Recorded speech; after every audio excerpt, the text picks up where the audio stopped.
Dr. Richard Feynman, theoretical physicist at Caltech and Nobel laureate, once wrote, "I stand at the seashore, alone, and start to think. There are the rushing waves, mountains of molecules, each stupidly minding its own business, trillions apart, yet forming white surf in unison. Ages on ages, before any eyes could see. Year after year, thunderously pounding the shore as now. For whom? For what? On a dead planet, with no life to entertain, never at rest, tortured by energy, wasted prodigiously by the sun, poured into space. A might makes the sea roar.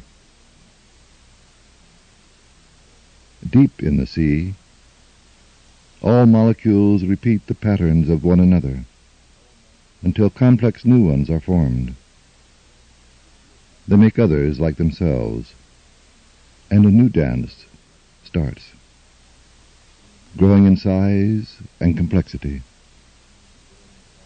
Living things, masses of atoms, DNA, protein, dancing a pattern ever more intricate.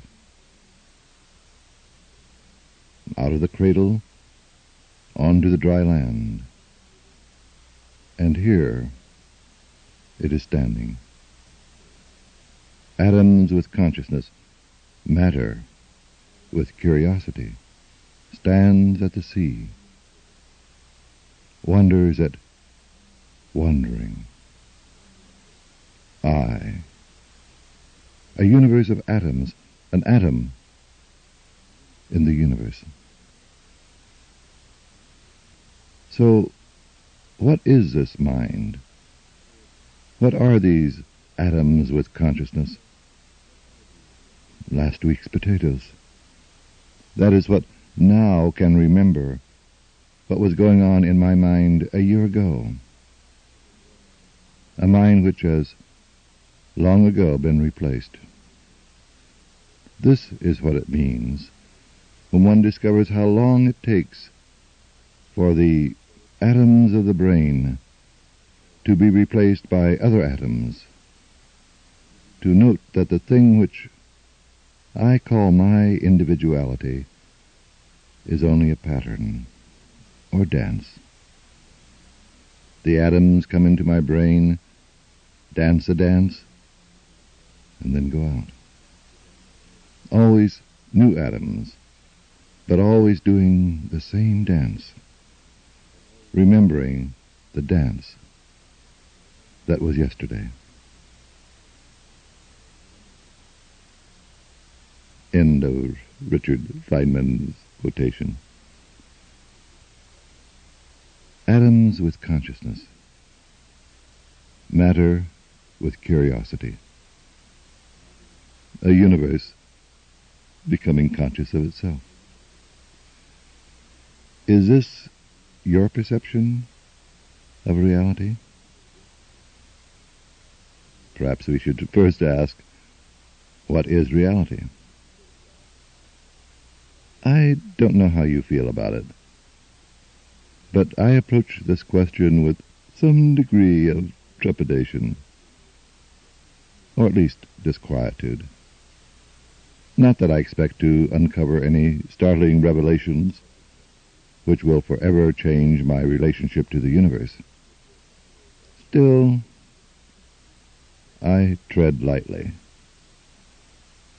scraping away the barnacles of accumulated belief systems that justify our hopes and calm our fears. May be irritating, if not downright painful. Kurt Goldstein, psychiatrist, speaks of a catastrophic anxiety, the most severe form of anxiety, wherein you feel your ego structure threatened by attacks upon your perception of reality. Reality sanctioned by your culture or religion. And then, too, I am also reminded of the admonition of my 5th grade Irish nun teacher, who said, "Don't ask so many questions. You may find the answers." I shall never forget the dream I had that night. Unexpectedly, I found myself slowly walking down the nave of a deserted cathedral, crowded with menacing, holy shadows. Despite my fear, I felt compelled to climb those altar steps, stand before the tabernacle, and draw aside the veils. It was empty. Nothing, absolutely nothing, in the Holy of Holies, and I woke up screaming. My first encounter with the mystic's no-thingness, nothingness, which naturally I did not understand. Next Saturday, at the confessional, I dutifully reported my dream and my doubts to old Father Sullivan, who nearly had a heart attack. He piled enough penance to keep me in church for the next month, making me an instant hero among my schoolmates. Surely I must have committed a glorious offense to deserve such a grand penance. In a similar vein, Voltaire, in his novel Micromegas, tells of a wise and ancient alien visiting the Earth, E.T. in a 18th century setting. As a parting gift, the extraterrestrial leaves the book which summarizes all knowledge about the ultimate nature of reality. When the philosophers open the book, they discover only blank pages. At this juncture, I suppose I could turn off the tape recorder and leave you with a lovely blank cassette. Retreat in mute eloquence, very Taoistic. Fortunately, or unfortunately, I am still intimidated by conventional expectations.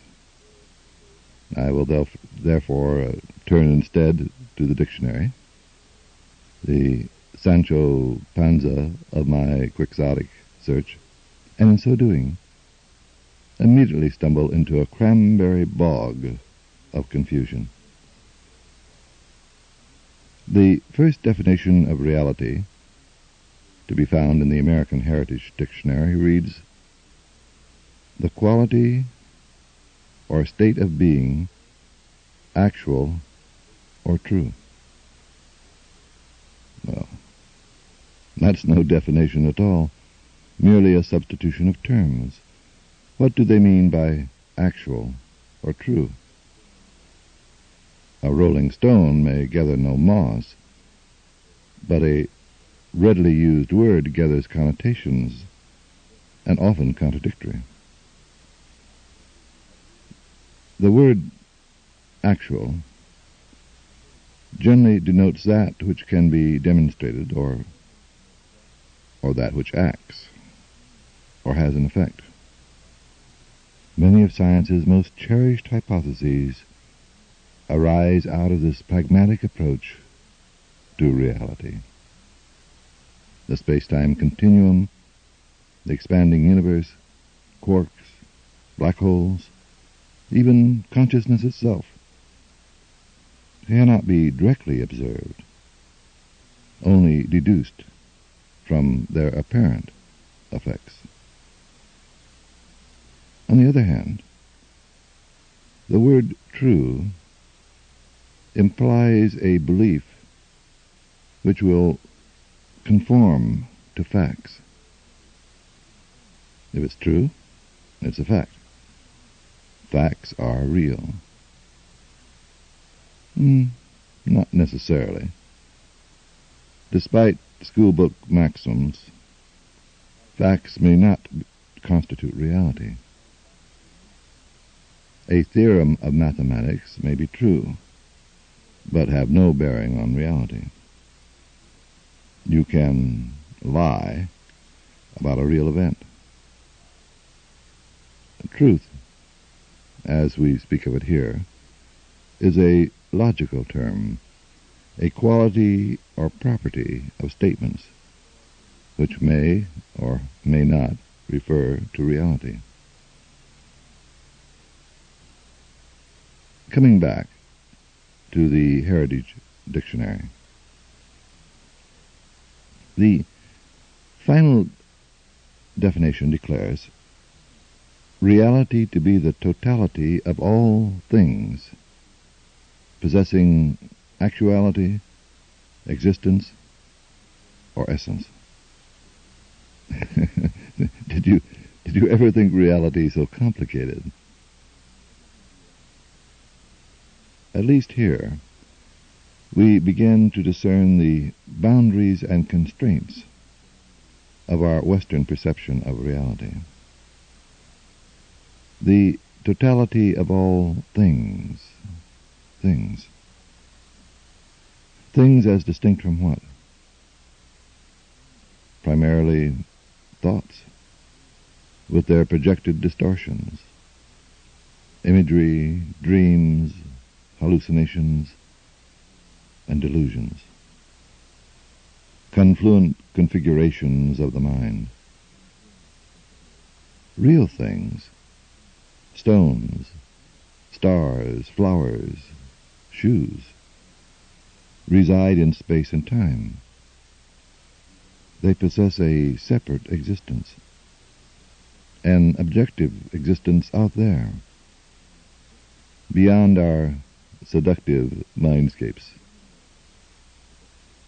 The everyday reality of common sense, which literally means those things conveyed through any of our common senses: touching, seeing, hearing, smelling, tasting.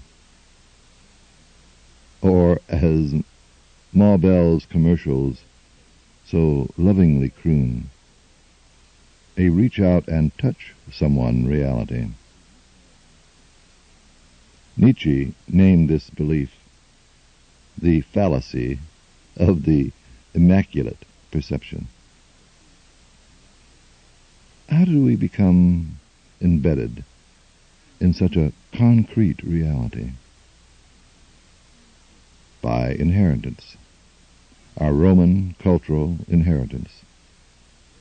If you go to the root of the matter, you discover our word reality comes from the Latin res, R-E-S, meaning thing.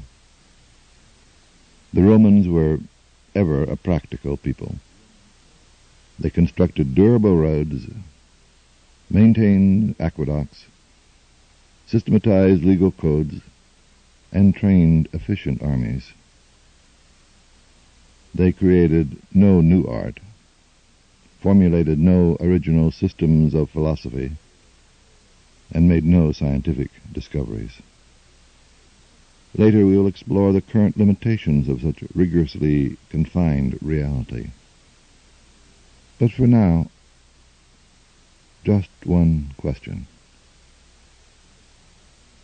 How real can a thing be if its parts are not real? How real is the red rose if the protons, neutrons, and electrons that compose it are not perceptible to the very senses that identify the red rose as real? Let us return once again to the dictionary definition. Reality is the totality of all things possessing actuality, existence, or essence.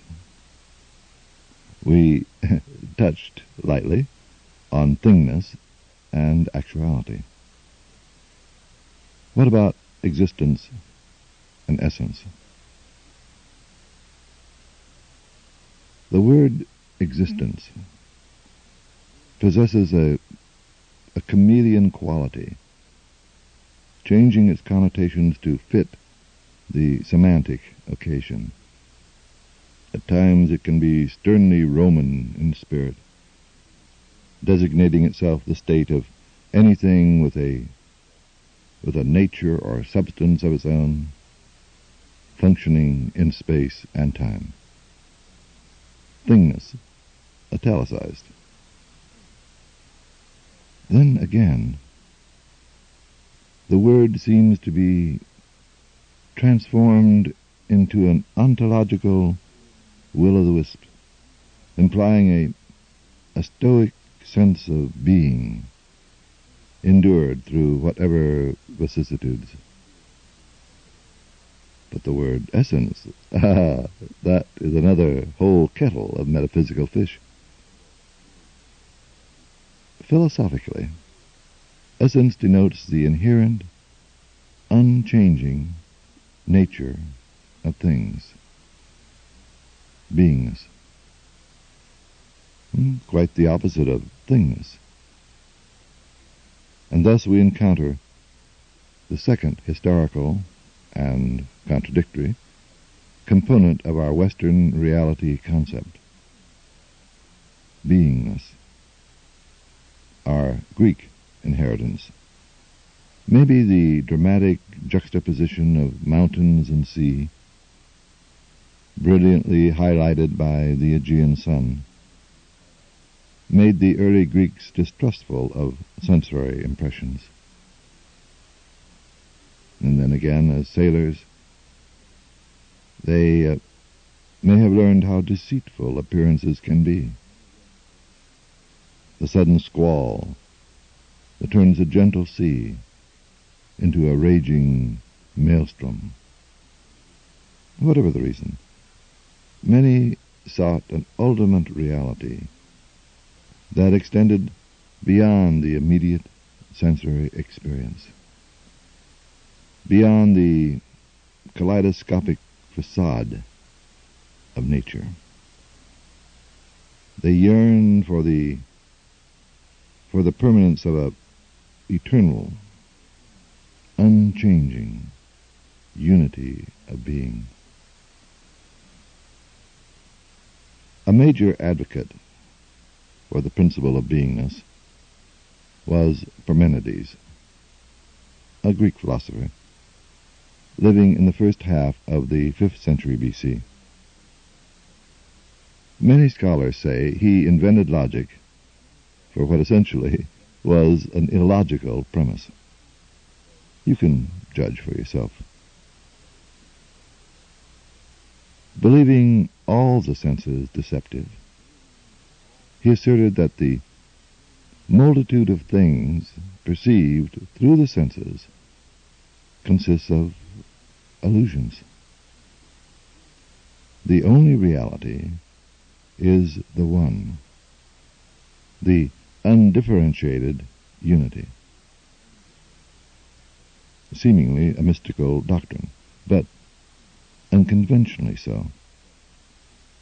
As conceived by Parmenides, the one, or being, consists of an unchanging, static substance, spherical in shape and indivisible because the whole of it is present everywhere. Somewhat akin to the modern idea of a holographic universe. But if being or oneness extends spatially and nothing else exists, there can be no empty space. Therefore, motion and change, generation and destruction are impossible. Illusions, perpetuated by our conjuring senses. What a terrible burden to place upon our poor senses. Parmenides, among others, did influence Plato, 427 to 347 BC, possibly the most illustrious philosopher of the Western world, although a good case might be made for Aristotle as a co-equal. Nevertheless, for the next 1,000 years, Plato had a dominant influence upon Western thinking. Early Christianity, for example, may have been Judaic in its origins, but it became Roman in its administration and Platonic in its theology.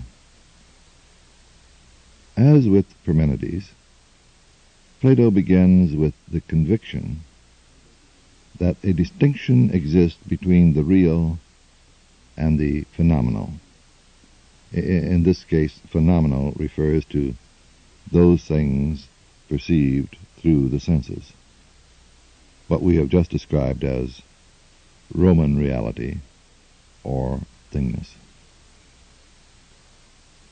Plato further amplifies this distinction through his theory of forms or ideas, expressed in his great dialogues, Phaedo and then the Republic. His argument goes something like this. When I speak to you of a rose, you immediately know what I'm talking about. Rose is a general word. And yet you may never see the red rose I carry in my hand. As a matter of fact, you may be visualizing the yellow rose that grows outside your window. But your yellow rose and my red rose share in a general nature common to all roses, a universal rosiness. This rosiness was not created when your yellow rose bloomed, nor will it disappear when my red rose dies. Whatever the size, shape, color, genetic improvement of any single rose, rosiness itself remains timeless. Or, in the immortal words of Gertrude Stein, a rose is a rose is a rose. Now, all this may appear perfectly logical to you, but Plato adds a metaphysical flourish. The general word rose implies an immutable, archetypical rose, the perfect rose, the ideal rose created by God. My red rose and your yellow rose partake of the nature of the rose, and yet they present, more or less, imperfect reflections of it. No matter how glorious the rose we see, touch, and smell in the garden, they will all eventually fade, die, and disintegrate, because they are imperfect copies of the eternal idea or form of rose. As with roses, so with all things of the physical world. flickering shadows on cave walls. Plato's reality exists solely within those eternal ideas or forms, and can only be known through the intellect or imagination. A far cry from thingness. Plato's dualism of reality and appearance, ideas and objects, reason and sense perception, soul and body, has left an indelible hallmark on Western thought, religion, and mysticism. Shall we linger a moment in the shade of a bower of roses and look back over the path we have traveled in our quest for reality? Three major elements constitute our traditional Western consensus of the real. Actuality, the pragmatic approach, if it works, it is real. Thingness, if you can perceive it through the senses, touch it, taste it, see it, smell it, hear it, then it is objectively real. And finally, beingness. Only if it exists in the realm of eternity can it be real.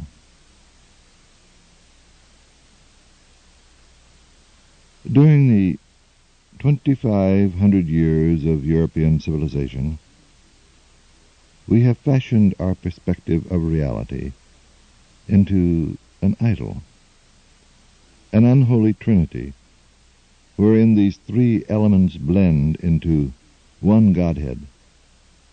Rather indiscriminately, we worship first one aspect and then another of our ragtag scarecrow God. In ancient Greece, they focused primarily on beingness. The Romans hailed thingness. The Middle Ages retreated to beingness. And finally, the scientific revolution concentrated again on thingness, laced with actuality. Periodically, we change our high priests in charge of the sanctuary, our diviners, our arbitrators of reality. Philosophers give way to theologians, theologians yield to scientists, but the idol remains unchanged. Precious few dare lift their heads to challenge the keepers of the flame. Are there other realities? Alternate realities? Surely you do not believe Europeans had exclusive dibs on reality. There exists a Hindu-Buddhist reality, the Chinese reality of Confucian and Taoist traditions, the shamanistic reality, the hunting and gathering reality, the Islamic reality, the Olmec, Mayan, Aztec reality, to name but a few. Only in this context we must expand our ethnocentric dictionary definitions and propose reality to be a way of organizing and thereby comprehending experience. That may be, but certainly our scientific reality is more real, well, at least more verifiable. What scientific reality are you talking about? The Newtonian universe, based upon classical physics? That paradigm is as dead as the dodo bird, as passé, antiquated as the classical Greek or Aristotelian scientific reality, or the Islamic or the medieval Chinese scientific reality. if you still believe the myth, the scientists have finally corralled, hogtied, and branded ultimate reality, then get off your worshipping knees and take a good, hard look. Not only did our idolatrized Western reality, wearing the guise of classical scientific realism, restrict our vision, making less real and thereby less important such domains as consciousness, art, social sciences, and ethics, but eventually it even failed to delineate physical reality in all its dimensions. The Newtonian universe had been reduced to inert matter and blind energy, oblivious to any life within it. Such was the forlorn vision of the cosmos at the end of the 19th century. And yet, from a practical standpoint, Newtonian physics, mechanics, achieved an astounding success as the fundamental theory of all observable events. It literally transformed our world. Astronomy, biology, chemistry, medicine, philosophy, psychology were reshaped, redefined by Newton's worldview. Indeed, our entire industrial civilization has been built upon the bedrock of this classical scientific reality. Then what happened? Why did Newton's model of the universe suddenly collapse in the 20th century? And how did this failure shatter our 2,500-year-old idol? Not all the king's scientists, nor all the king's theologians could put this Humpty Dumpty reality of thingness and beingness back together again. And yet, we hear no weeping throughout the land. But who mourns these days for shattered idols or dead gods? We may find some of the answers by going back to the beginning of the scientific revolution, when we were just emerging from the medieval paradigm of beingness. How did the cosmos appear to an individual living in the late medieval period? You can go to no better source than Dante's Divine Comedy, 1300 A.D., which recounts the poet's journey through hell, purgatory, and heaven. Although an allegorical poem, it presents an authoritative picture of the cosmos, envisioned by medieval scholars and theologians. Dante describes the earth as a motionless globe at the center of the universe. 9 transparent, concentric spheres carrying the sun, moon, planets, and stars circle the earth. The 9th sphere, the primum mobile, causes all other spheres to move, the prime mover, and also marks the boundary of outer space. Beyond space flourishes the realms of heaven, culminating in the Empyreum, the abode of God and the blessed. In another contrast, the 9 circles of hell are contained within an inverted conical abyss, resembling a volcano, with Lucifer seated at the very apex of the cone, the center of the earth. Since purgatory was thought to be antipodal, that is, directly opposite of Jerusalem, it must rise out of the waters of the southern hemisphere. Visualized as a single mountain island, it is terraced into various levels corresponding to the sins being purged, and at the very top of the mountain, the Garden of Eden still survives. In accordance with Aristotle's physics, Dante believed the first revolving crystalline sphere, containing the moon, divided the earthly from the celestial. Below the moon exists sublunary matter, composed of 4 basic elements: earth, water, air, and fire, in an ascending order of nobility. Each element has its proper place in the feudal hierarchy, and if displaced, always tries to return to its privileged position. Earth, the humblest element, feels most comfortable at the lowest level, the center of itself, next to the devil. Water seeks to be above earth, air above water, and noblest of all, fire seeks to rise above everything in its aspiration to reach God. Whatever their inherent goals, these 4 elements suffer the same fate: change, corruption, decay, and final destruction. The superlunary regions, the moon and above, are composed of ether. That's spelled with an A, A-E-T-H-E-R.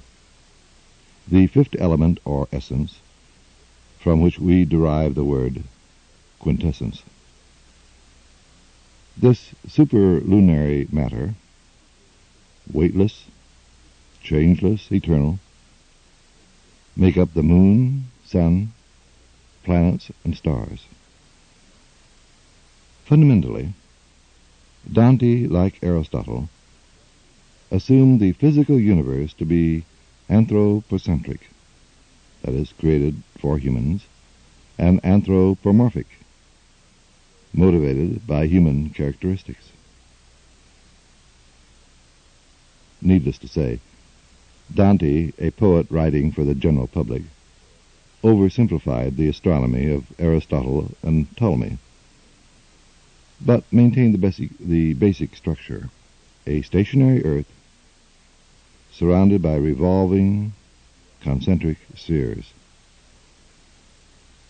Aristotle's model of the universe contained 55 spheres, while Ptolemy's was even more complicated, displaying epicircles, circles within circles, to compensate for the irregular movement of the planets.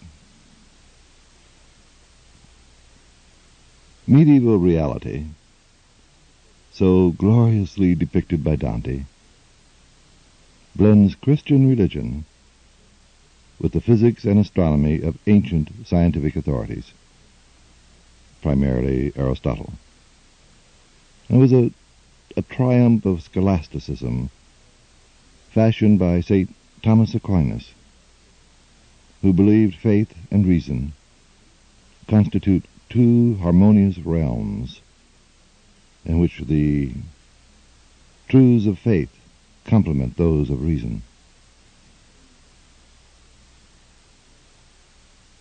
In all major religions, the structure of the cosmos tends to reflect the political realities of the dominant culture, and thus the medieval universe assumed the form of a feudal society.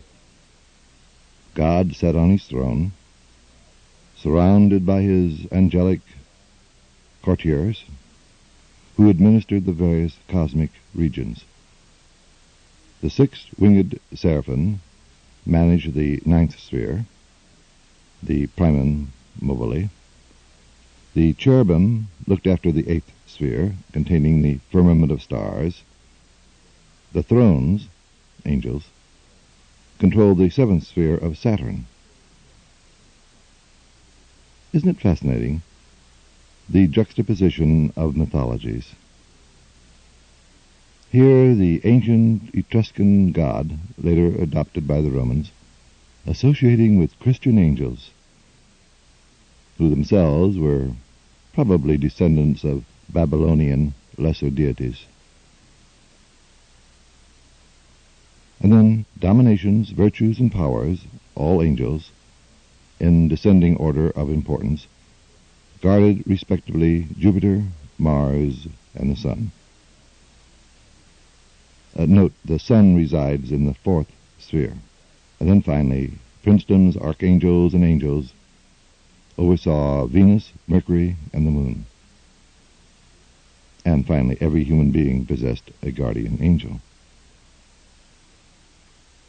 Any message from God had to be transmitted through this formidable spiritual bureaucracy. You can understand why the Virgin Mary became the unifying spiritual force of the 13th century.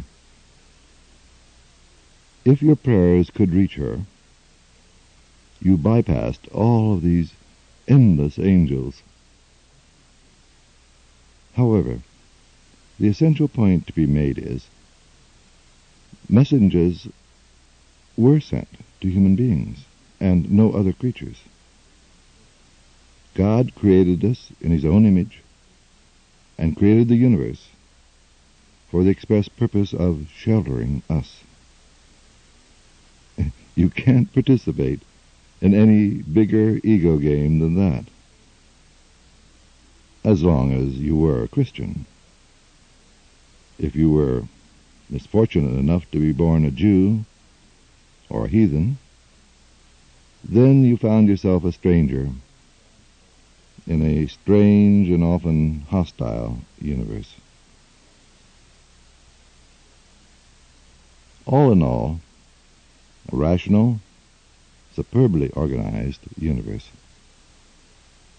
A cathedral of the mind. You knew your obligations and your privileges. Critics might add, you knew your place. Religion, philosophy, the arts, science, all merge into one harmonious whole. But question any single aspect of this cosmos, religious, political, or scientific. Find one flaw, pull one thread, and the whole tapestry might unravel. Inevitably, someone would pull that thread. The lingering, painful death of a paradigm, the prevailing worldview or official reality, followed by the lusty, bawling birth of its bastard successor, constitute momentous and rare events in the span of human history. Often a new paradigm, like a Messiah, appears in the most unexpected places and among the most unlikely people. Such was the case of Nicholas Copernicus, 1473-1543. The reluctant Polish rebel. By all contemporary accounts, he certainly lacked any distinguishing or conspicuous qualities.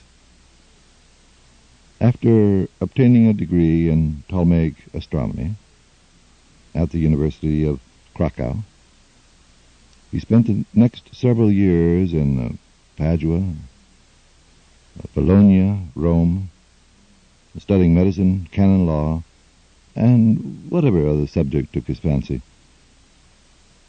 For a time he lectured in astronomy and mathematics, apparently quite content to play the obscure role of a wandering scholar. And then, on his 40th birthday, a midlife crisis, he suddenly switched lifestyles. Evidently, feeling that he could no longer avoid his self-appointed mission. He chose, quite deliberately I think, to settle in the most forlorn, dreary place he could find, East Prussia, as remote from Rome as Fairbanks, Alaska, from New York City. And there he assumed the duties of a canon, a priest attached to a cathedral, and also practiced medicine. Obviously, he did not want any papal authorities looking over his shoulder when he wrote his book, The Revolutions of the Heavenly Spheres, a seemingly innocuous title, although Copernicus knew well its true revolutionary implications. With precious little data and much speculation based upon the Pythagorean mathematical mysticism, Copernicus proposed a heliocentric, that is, sun-centered universe, wherein the Earth, rotating on its axis, quote, passes in a great orbit among the other planets in an annual revolution around the sun, center of the universe. End of quote. It is almost impossible these days of moonwalks, planetary exploration, and Star Wars to imagine the devastating consequences of such a theory. To expel the Earth from the center of creation would destroy Dante's universe, shatter the celestial spheres, disperse the host of angels. But more, much more, it would deny the validity of Western science and the teachings of the Church. 1700 years ago, Aristotle, the father of science, had formulated the theory of a geocentric, Earth-centered universe. Ptolemy, the last great ancient astronomer, verified the theory. St. Thomas Aquinas blessed the geocentric concept by incorporating it into Christian theology. For Copernicus, a lowly canon of the Church, to say otherwise embraces heresy, even blasphemy. Certainly it must have been a moral dilemma for a devout Catholic. The completed manuscript lay hidden in a drawer for 13 years. Only when Copernicus learned that he had not much longer to live did he allow its publication in Nuremberg. And by happenstance, a Lutheran professor managed to get a published volume to him a few hours before his death. As predicted, the Church eventually banned the book, even though it was dedicated to Pope Paul III. But the Catholic Church did not stand alone. The leaders of the Protestant Reformation were equally hostile in the beginning. Luther scathingly remarked, "This fool wishes to reverse the entire history of astronomy." And Calvin denounced the theory as contrary to the teachings of the Bible.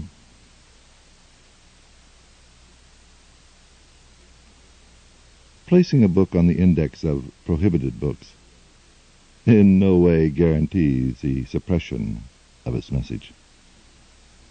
In school, we, venturesome ones, always used the index as our recommended reading list, and I suspect it may have been the same in those days. Anyway, a young Dominican friar, Giordano Bruno, 1548-1600, obtained a copy of the forbidden volume. Inspired by this cosmic vision, he began preaching sermons on a sun-centered universe. Only he went beyond Copernicus and foresaw many such sun-centered universes, solar systems, scattered throughout the stars. Isn't it possible, he asked, that each sun might possess its own Earth-like planet, inhabited by intelligent creatures? Far ahead of his times, he not only abandoned geocentricity, but heliocentricity as well. Quote, in the universe, no center and circumference exist, but the center is everywhere. End of quote. An infinite universe. To really appreciate Bruno's imprudent behavior, you must remember the Dominican friars, on orders of the papacy, had created the Inquisition, whose sole purpose was to root out heresy. And now, from within their own ranks, comes these wild, heretical speculations about an infinite universe filled with other Earths. This was worse than Copernicus, a direct attack upon the theology of St. Thomas Aquinas, himself a Dominican. This upstart friar would subject the Dominican order to ridicule throughout the Church. The heresy seekers nurture heresy within their own bosom. The Grand Inquisitor himself issued the edict. Silence him. Fortunately, Bruno had enough advanced warning to escape Italy. He became a wandering scholar, teaching at Paris, Oxford, Wittenberg, other universities. Always the flamboyant Neapolitan of emotional eloquence, sharpened by a sarcastic wit. He assumed the role of gadfly, questioning every dogma or traditional philosophy. He said of himself, "For love of true wisdom and zeal for true contemplation, I tire, torment, and crucify myself." End of quote. It might be added, and everyone else in the vicinity. When he was once heckled by the rector of Lincoln College, Oxford, while lecturing on the Copernican theory, he wrote, "Would you learn with what incivility and discourtesy that pig comported himself, and the patience and the humanity of him who showed himself to be born a Neapolitan and nurtured under a more benign sky." Then he went on to describe Oxford as a constellation of pedantic and most obstinate ignorance and presumption, mixed with rustic incivility that would exhaust the patience of Job. End of quote. Eventually, he voiced his aversion to all organized religions, and described most friars as asses who defiled the earth with their hypocrisy and avarice. How to win and influence friends. But apparently he had no difficulty in his relationship with women. He once said, he satisfied his passions to the extent of his opportunities, but had not yet reached King Solomon's number. Even a philosopher must be forgiven his macho fantasies. As might be expected, he never did find a permanent teaching position. In his major metaphysical work, On the Infinite Universe and Worlds, Bruno suggested, our perception of the universe depends upon the place we occupy in space and time. There are as many possible modes of viewing the universe as there are possible positions, but no absolutes. Space, time, and motion remain relative. That is, space has no center, no boundaries. The same motion varies when seen from different stars. And since time measures motion, time too must be relative. Bruno had considerable effect upon Spinoza, who in turn influenced Einstein. To compound this heresy in the eyes of his religious brethren, Bruno advocated a pantheistic principle, or cause or deity, manifest in us and the universe. You cannot speak of two infinities, therefore it follows that the infinite God and the infinite universe must be one. Nature may be the outside of the divine mind or cosmic consciousness. However, he believed this mind or consciousness does not dwell in some remote heaven, but exists within every particle of matter.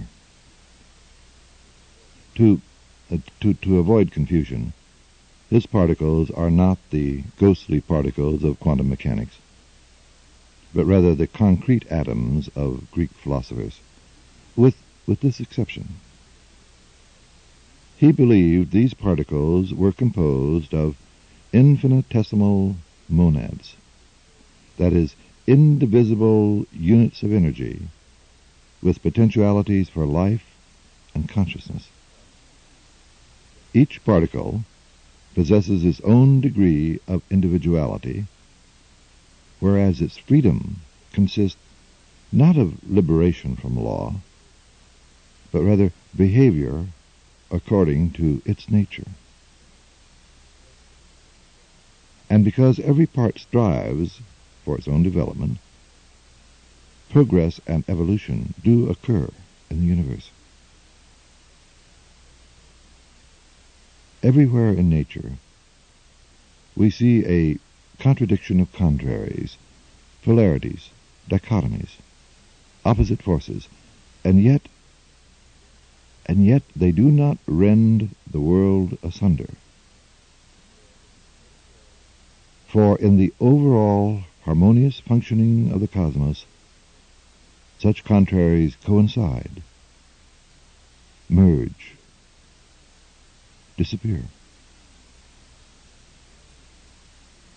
Beyond the phantasmal diversity of nature endures a grand unity, wherein all parts act as organs of one organism, the universe. Quote, "It is this unity that enchants me. By her power I am free, though thrall, that is, in bondage, happy in sorrow, rich in poverty, alive even in death." End quote. If that passage sounds a bit mundane, allow me to translate it in the spirit of his philosophy. Though I am subject to the laws of the universe, I am free to express my own nature. And though I may suffer the ills of flesh and the injustices of society, I know the evil of the part becomes meaningless in the experience of the whole. And though I die, the death of the part becomes the rejuvenating life of the whole.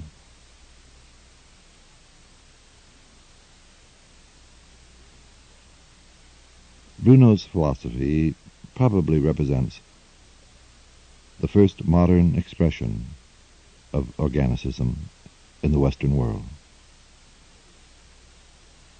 What is organicism?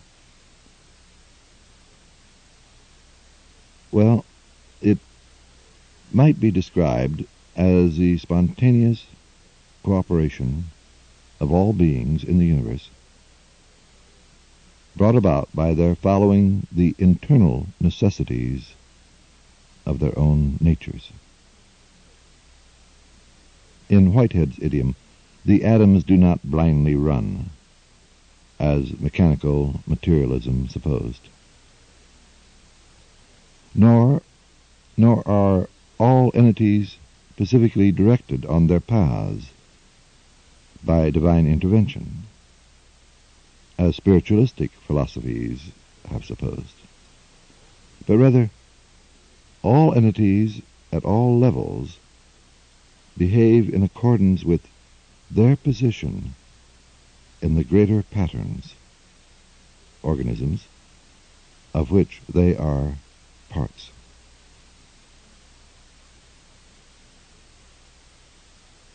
In an organic view, the universe, as a single organism, has the property of producing the highest values when the integrative level appropriate to them has arisen in the evolutionary process. But back to Bruno. After 16 years, wandering in the cold climates of exile, Bruno yearned to see Italy, to feel again the warm Mediterranean sun, and so eager was he to go back home that he deluded himself into thinking his Dominican brothers would have forgotten him by now. And if they did question him, surely he could convince them of his religious sincerity. Indeed, he had been away too long. When invited to Venice as a guest and teacher of a prominent family, he accepted, remembering Venice had a long, honorable tradition of defying the Inquisition. Soon after his arrival, the church authorities arrested him. When the Venetian government objected, the inquisitors defended their actions by asserting Bruno was a Neapolitan who had no citizen's rights in Venice. They deported him to Rome. So much for honorable traditions. If Bruno had been an ordinary heretic, plucked off of the streets, the Inquisition could deal with him summarily, using appropriate torture, if necessary, to obtain a full repentance followed by a swift penalty, usually imprisonment. Burning at the stake was thought to be a fitting punishment for unrecanted heresy, but it seldom occurred, at least not in Italy. Fear of the stake proved very persuasive. But Bruno, he was something else again. He could not be routinely tortured without arousing a storm of controversy among European intellectual circles. He had to recant of his own volition, renounce his own philosophy, denounce the Copernican theory, and beg to be embraced once again by the Mother Church. In short, his credibility had to be destroyed if he were not to become a martyr. Equal to the challenge, the Inquisition had developed a subtle form of psychological torture for their more illustrious heretics. Confined the prisoner to solitude. Before, between, and after intensive examinations. 1 year they might examine him 3 or 4 times.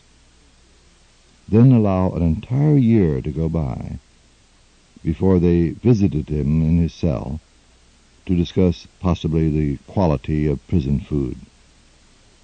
6 months later, they might question him for 24 hours about alleged heretical statements made 15 years ago. Next year, they pick up the questioning as though it continued from yesterday. a clean, sophisticated way to drive a person to repentance or insanity. This continued for 9 years. Finally, 8 heretical statements were extracted from his books, and he was asked to recant them. He refused, but offered to defend them against any theologian. Dear, naive Bruno, still playing by the rules of a game that never existed. The Inquisition despaired of saving his soul. Pope Clement VII, quote, commanded and decreed that the cause be carried to final measure, end of quote. 9 cardinals signed the decree. Summoned for the last time before his inquisitor judges, Bruno was told in great sorrow, since he still persisted in his heresies, continuing, quote, impenitent, obstinate, and pertinacious, that he must be punished with the punishment deserved and delivered to the secular court, end of quote. The secular authorities always carried out the sentence. The church could not shed blood. When the verdict was read to Bruno, he replied, perchance, you who pronounce my sentence are in greater fear than I who receive it. On February 19th, 1600, they stripped him naked, tied his tongue, bound him to an iron stake on a piazza in Rome, and burned him alive in the presence of an appreciative audience. But then, what is a poor church to do? You ban a book, you burn a man, and still the ideas will not go away. Sir Isaac Newton once wrote, if I have seen farther than others, it is because I have stood on the shoulders of giants. Copernicus and Bruno were such giants. Another, Johannes Kepler, 1573 to 1630, German astronomer and astrologer. The two crafts had not yet parted company. As a matter of record, esoteric beliefs played an essential, if somewhat hidden, role in the beginning scientific revolution. Mastery of nature became the motivating force uniting natural magic and early science. Of particular significance was the revival of interest in Pythagorean mathematical mysticism. Pythagoras, Greek philosopher, 6th century BC, often cited as founder of Western science and Western mysticism, discovered the intriguing fact that musical concords, those we now call the octave, the fifth, or the major third, represent simple but exact numerical ratios, like 2 to 1, 3 to 2, or 4 to 3. From this and other phenomena, they deduced that all things are fundamentally numerical, to be understood by or as number. Above all, they reasoned, the majestic and regular cycles of the heavenly planets embody number, and therefore should make perfect music, the harmony of the spheres, far purer than produced by our imperfect earthly instruments. However, this pure harmony consisting of each planet producing or singing a single unchanging note, depends upon the planets moving in perfect circles at constant velocities. Well, why perfect circles? Because, again, the ancient Greeks believed the heavens to be perfect, Plato's idea or form, and therefore they must exhibit perfect form, the circle. Quite obviously, in real life, the planets display a shockingly bad form, not only irregular movement, but in the case of Mars, retrograde loops through the background constellations. Both Aristotle and Ptolemy attempted to compensate for these irregularities, bad manners, by constructing their elaborate universes with a multitude of spheres and epicycles and all manner of face-saving devices. Despite their best efforts, the universe still appeared uncommonly rude with its irregular behavior. When Copernicus proposed a sun-centered universe, he did so precisely because it made it easier for him to believe that the planets did move in circles, as described by Pythagoras.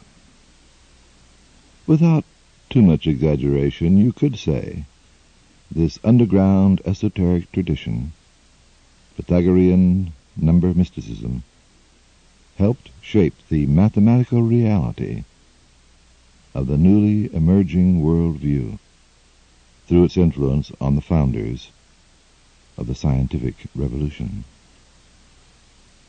Johannes Kepler, an avowed Copernican, had but one passionate objective in life: to prove the planets moved in perfect circles around the sun, and thereby tune in to the harmony of the spheres.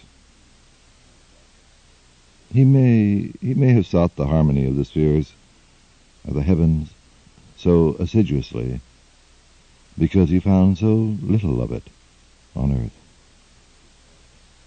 Born near Stuttgart, Germany, about 50 years after the start of the Protestant Reformation, Kepler's life took on the proportions of a perilous journey between the Scylla rock of Catholicism and the Charybdis whirlpool of Protestantism.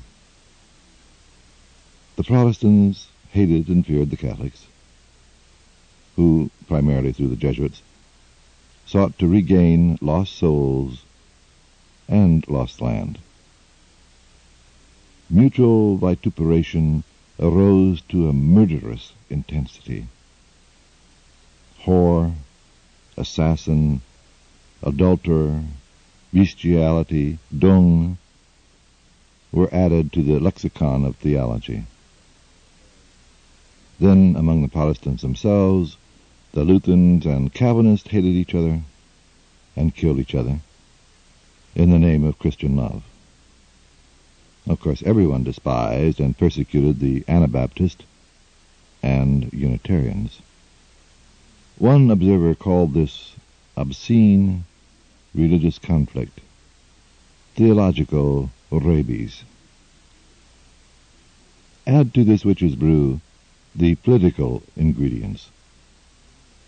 Unlike France, England, or Spain, Germany had not yet formed a nation, but still consisted of a feudal grab bag of principalities, petty dukedoms, and city-states, sharing a common language and not much else.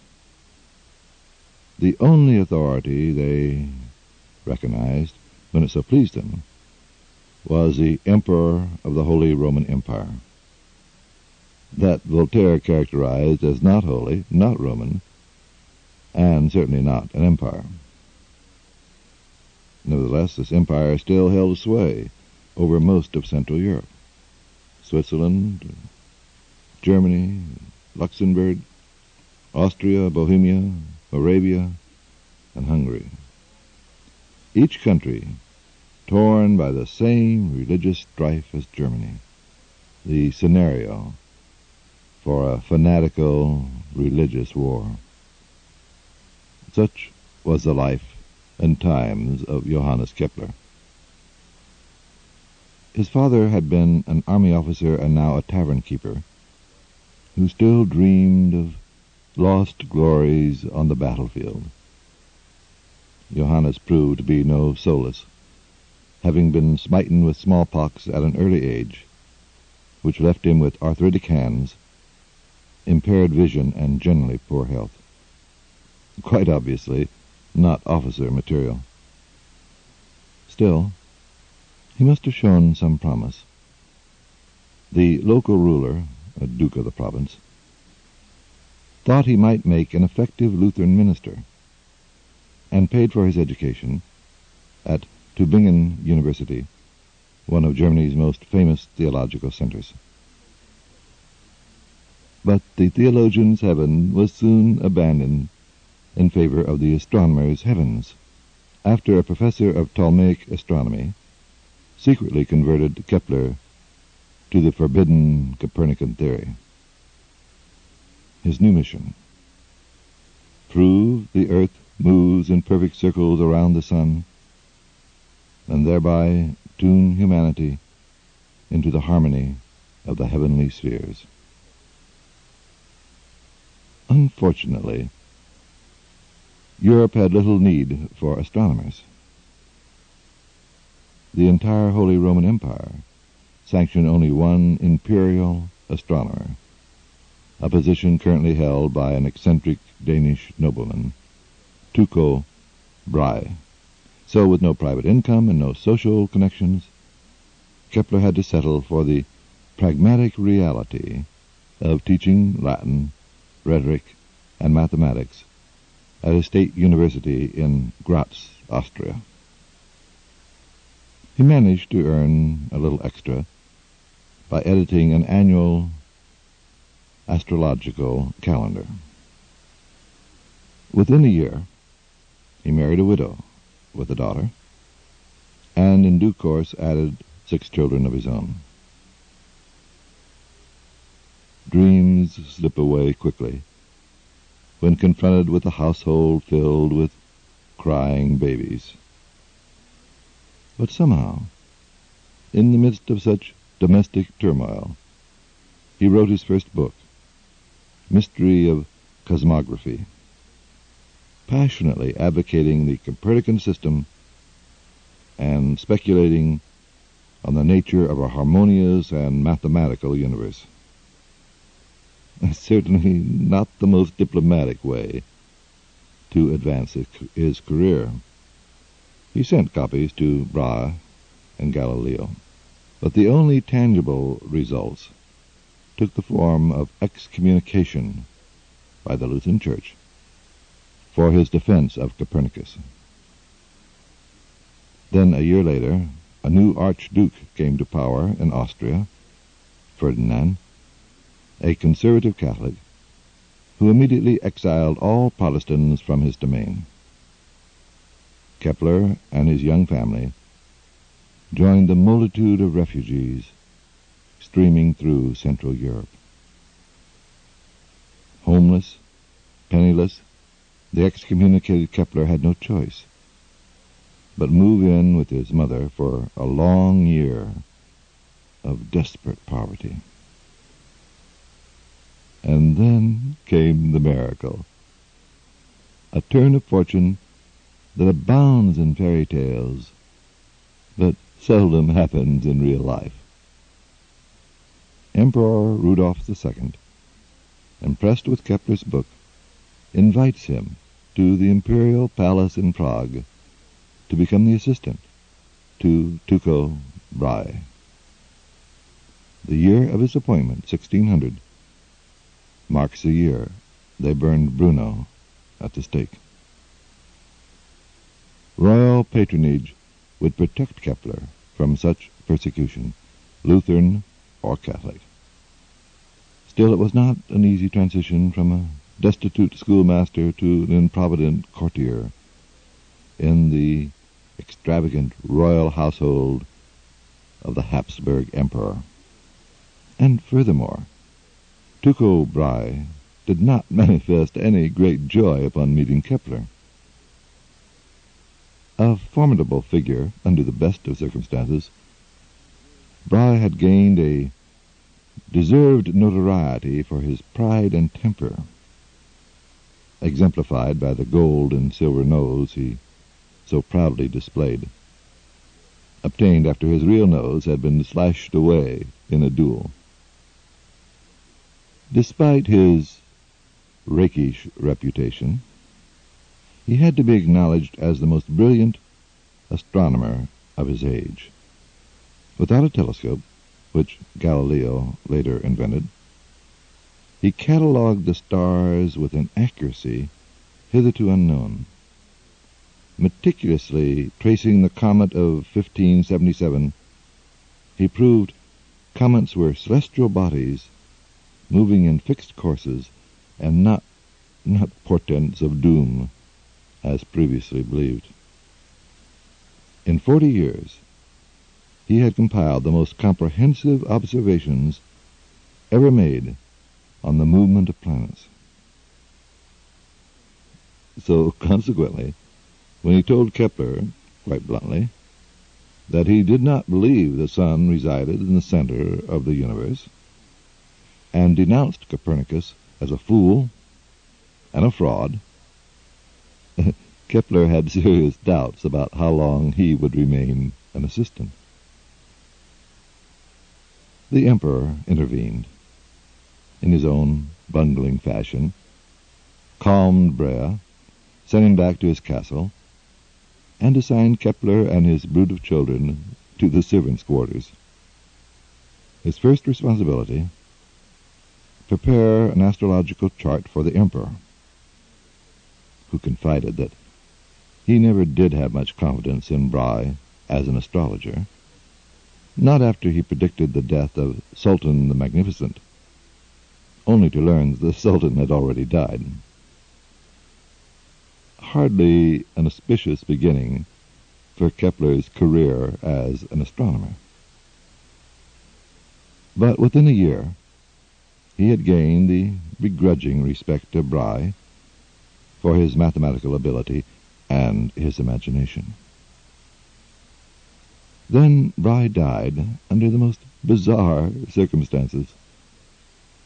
During a banquet given by Baron Rosenberg, Brahe, as usual, drank huge amounts of wine.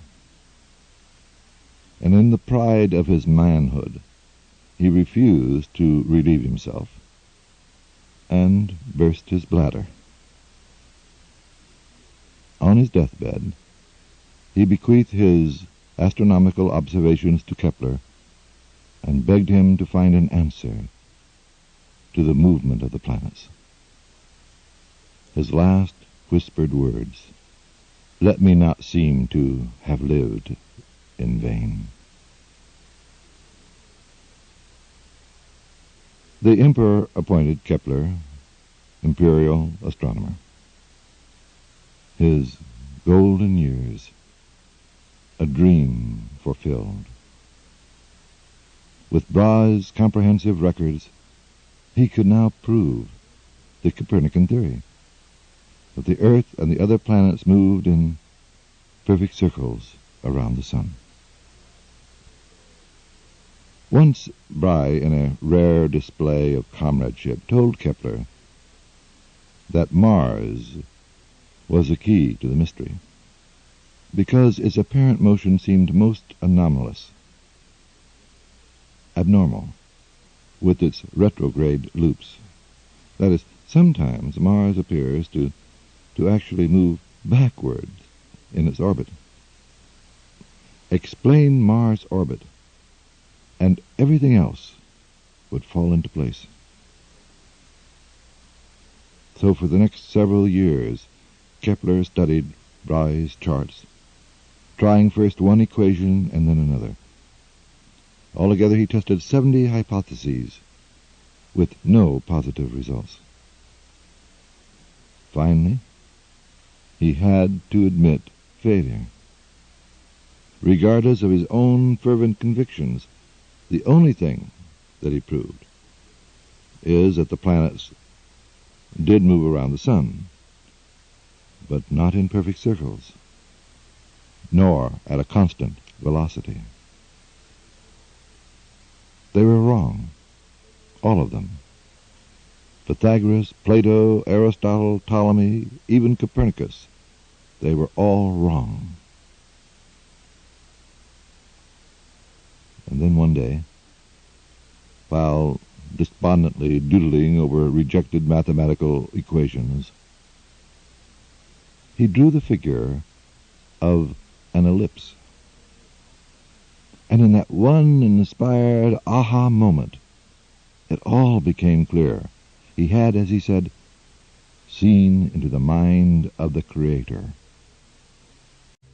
Of course, Mars moves in an elliptical orbit, not a circle, with the sun at one focus. Naturally, the sun is off-center in the ellipse. Therefore, Mars' distance from the sun varies as it moves through its orbit.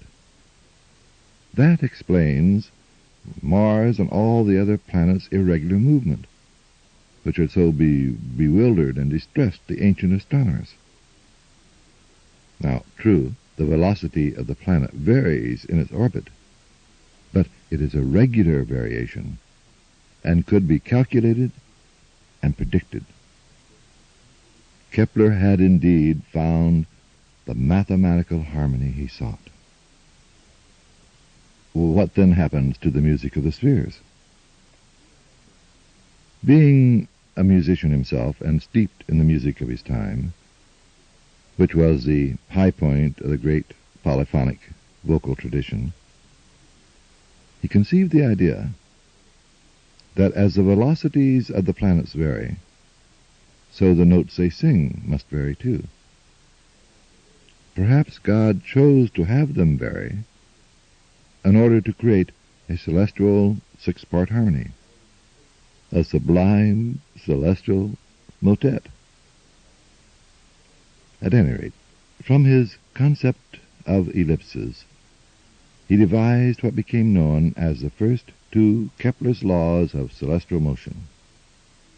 First, as we have seen, each planet moves in an elliptical orbit, in which one focus is the sun. Second, each planet moves more rapidly when near the sun, and a radius drawn from the sun to the planet covers in its motion equal areas in equal time. Then it took 10 more years to devise the third and final law. The square of the time of revolution of a planet around the sun is proportional to the cube root of its mean distance from the sun.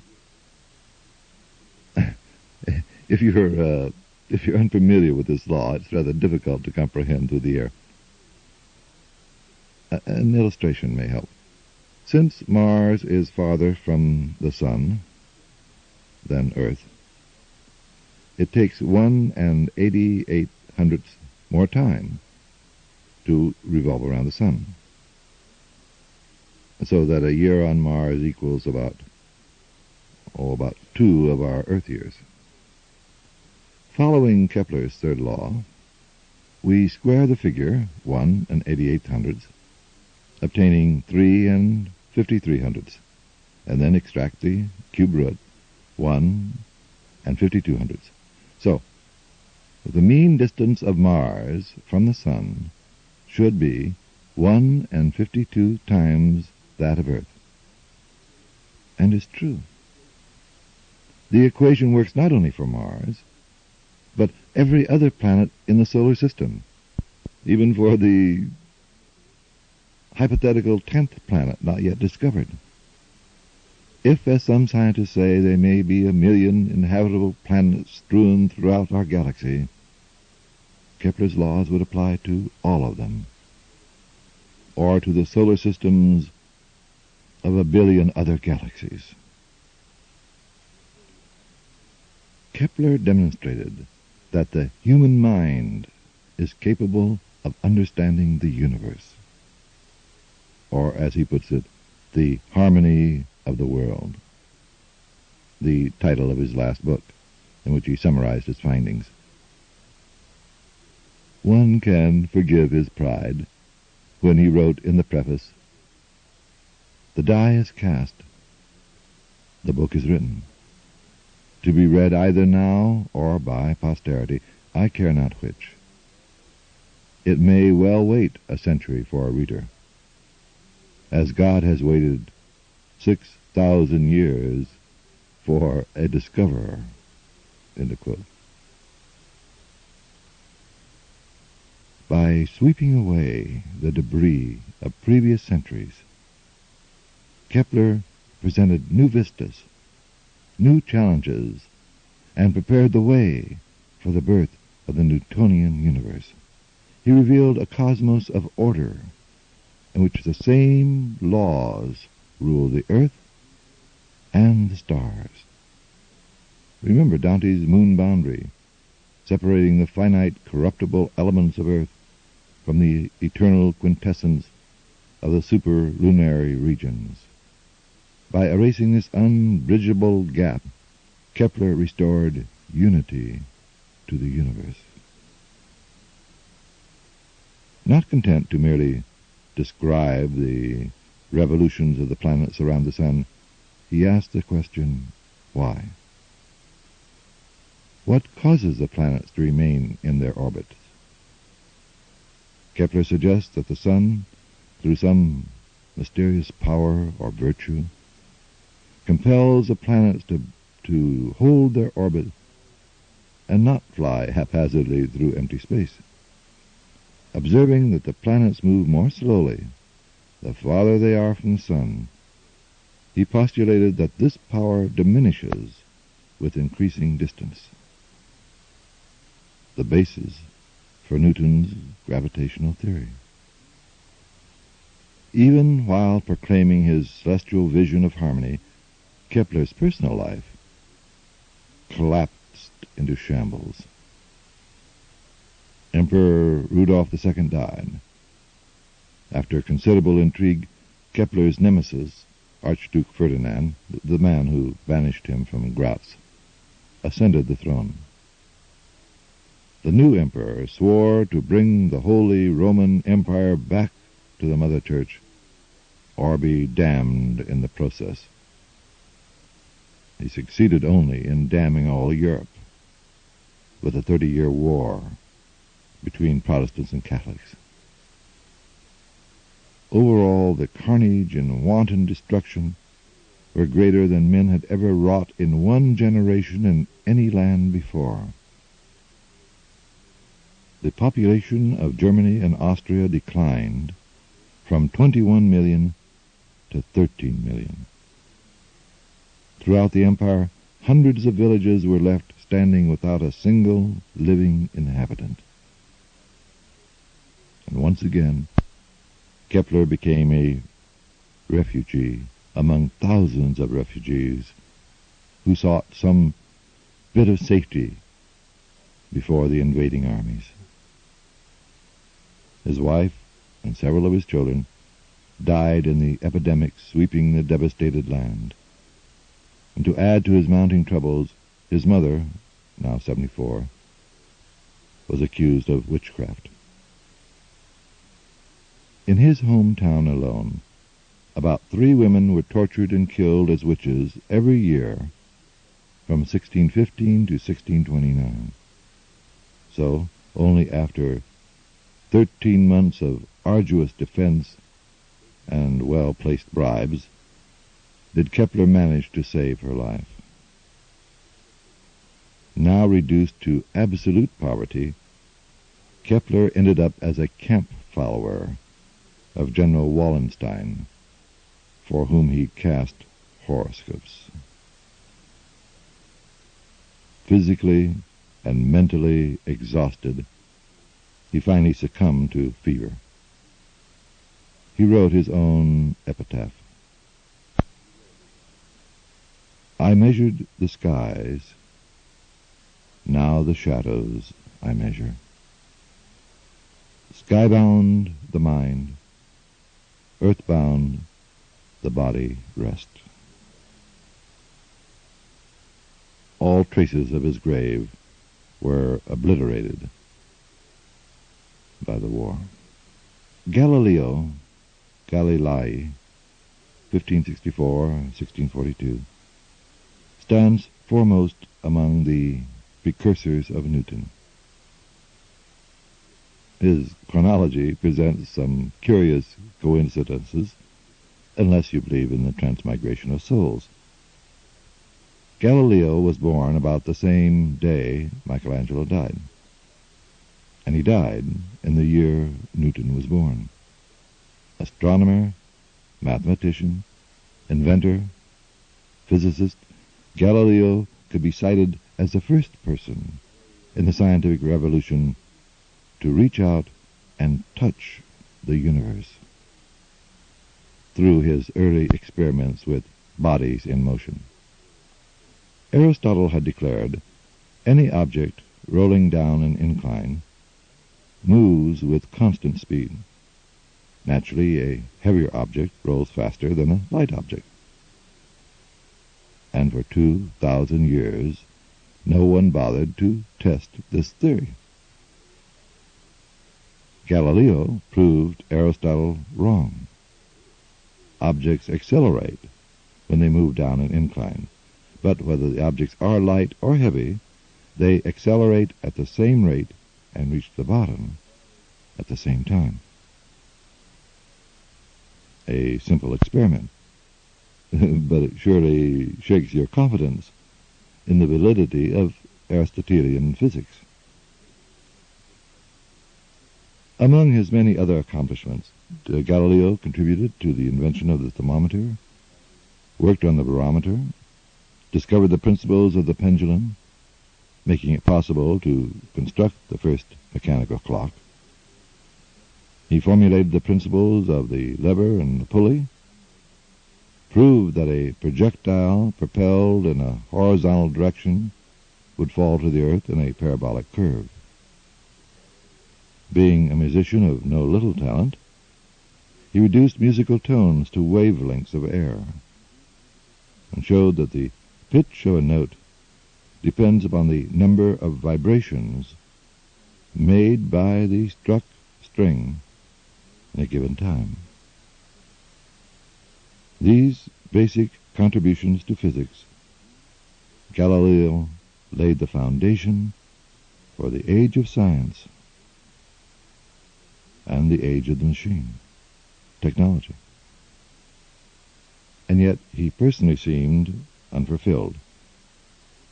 Son of the Renaissance, he regretted that he could not write poetry like Dante, sculpt or paint like Michelangelo, or discover new lands like Columbus. Increasingly, he turned his attention to astronomy, where he might be able to provide new insights to science and philosophy. Personally, he felt philosophy had gone to sleep in the lap of Aristotle, and now needed to be awakened. Astronomy, the mother of sciences, might well be the catalyst which would allow us to perceive the cosmos in a new perspective. One day he heard about a simple magnifying instrument fashioned by a Dutch lens maker. Inspired by the concept, he ground some lenses and constructed a spyglass which could bring a sailing vessel 50 miles away into focus as though it were only 5 miles distance. And then, working feverishly, he improved the instrument until it could magnify an object 1,000 times. And then, one night, he directed the instrument, which he now called a telescope, to the heavens. Up to that magical moment, all astronomical observations from the ancient Babylonians to Copernicus and Kepler had been made with the naked eye. His book, The Starry Messenger, describes the marvels he first beheld: mountains on the moon, the Milky Way, crammed with stars hitherto unseen, and most remarkable of all, 4 satellites, 4 moons, revolving around Jupiter. Later on he discovered the rings of Saturn, which he interpreted as 3 stars, and found Venus has crescent phases like the moon. Critics of Copernicus had always touted the idea that if Venus really revolved around the sun, it should display moon-like phases. None of these observations, in and of themselves, could be offered as proof that the Aristotelian, Ptolemaic, Aquinas-Dante universe was an illusion, nor in this book did Galileo make such an assertion. But they certainly raised serious questions. And yet, most of us will cling to our belief systems, our worldview, regardless of the evidence. In a letter to Kepler, Galileo writes about the professors of Padua University, who refused to recognize his discoveries, refused even to look through the telescope to see for themselves. Reality can be a Medusa, turning you to stone. In happy contrast, the Jesuits praised Galileo as the greatest astronomer of the age. I stayed with the Jesuit fathers in Rome, Galileo wrote. They had verified the actual existence of the new planets, that is, the moons around Jupiter, and had been constantly observing them for 2 months. We compared notes, and I found that their observations agreed exactly with my own. End of quote. The Church accepted any astronomical observations as long as they were not used to prove the correctness of the Copernican theory. Remember, it had only been 11 years since they burned Bruno at the stake. To show how Byzantine the situation, when you try to reconcile dogma with verifiable evidence. For years, the Jesuits have been quietly teaching the heliocentric principles as an hypothesis. They'd even used Copernicus' calculations to reform the church calendar, although still regarding his findings as hypothetical. But now, encouraged by Kepler, Galileo became convinced that his observations could only be explained by the Copernican theory. Quote, I do not feel obliged to believe that the same God who has endowed us with sense and reason and intellect has intended us to forego their use. End of quote. Publishing a paper on sunspots, which he also discovered, he boldly advocated the Copernican heliocentric universe as a proven fact. No longer a theory, a hypothesis. Quote, I hold the sun to be situated motionlessly in the center of the revolutions of the celestial orbs, while the earth rotates on its axis and revolves around the sun. End of quote. Well, the Dominicans had just about had it. They had done their best to suppress this heliocentric nonsense, but succeeded only in making the Inquisition look inept. From the very beginning they warned that the Copernican heliocentric doctrine not only threatened the hierarchy of the Church, but indeed of the very state itself.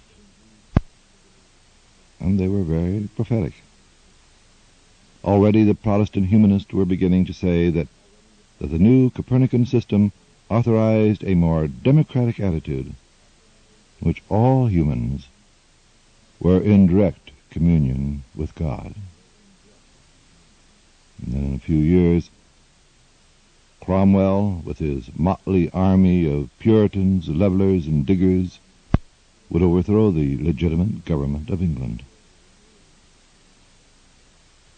The Dominicans began a counterattack, determined to draw the line here and now.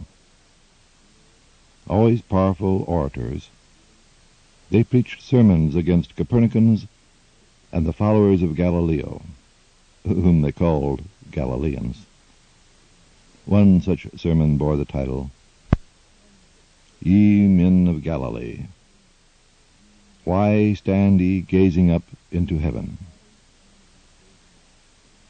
The Church, they declared, was not about to renounce the divinely inspired theology just to accommodate Galileo and his telescope. It went beyond reason to expect a mechanical device to reveal what the eye alone could not see, what the blessed saints could not see. Quite obviously, the telescope produced these alleged images, nothing but a cheap magician's trick.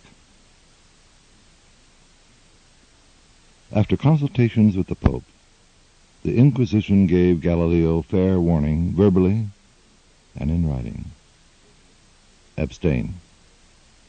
Abstain altogether from teaching or defending the Copernican theory as proven fact.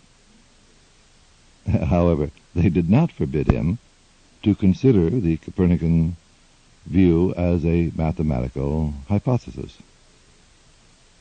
in deference to the Jesuits.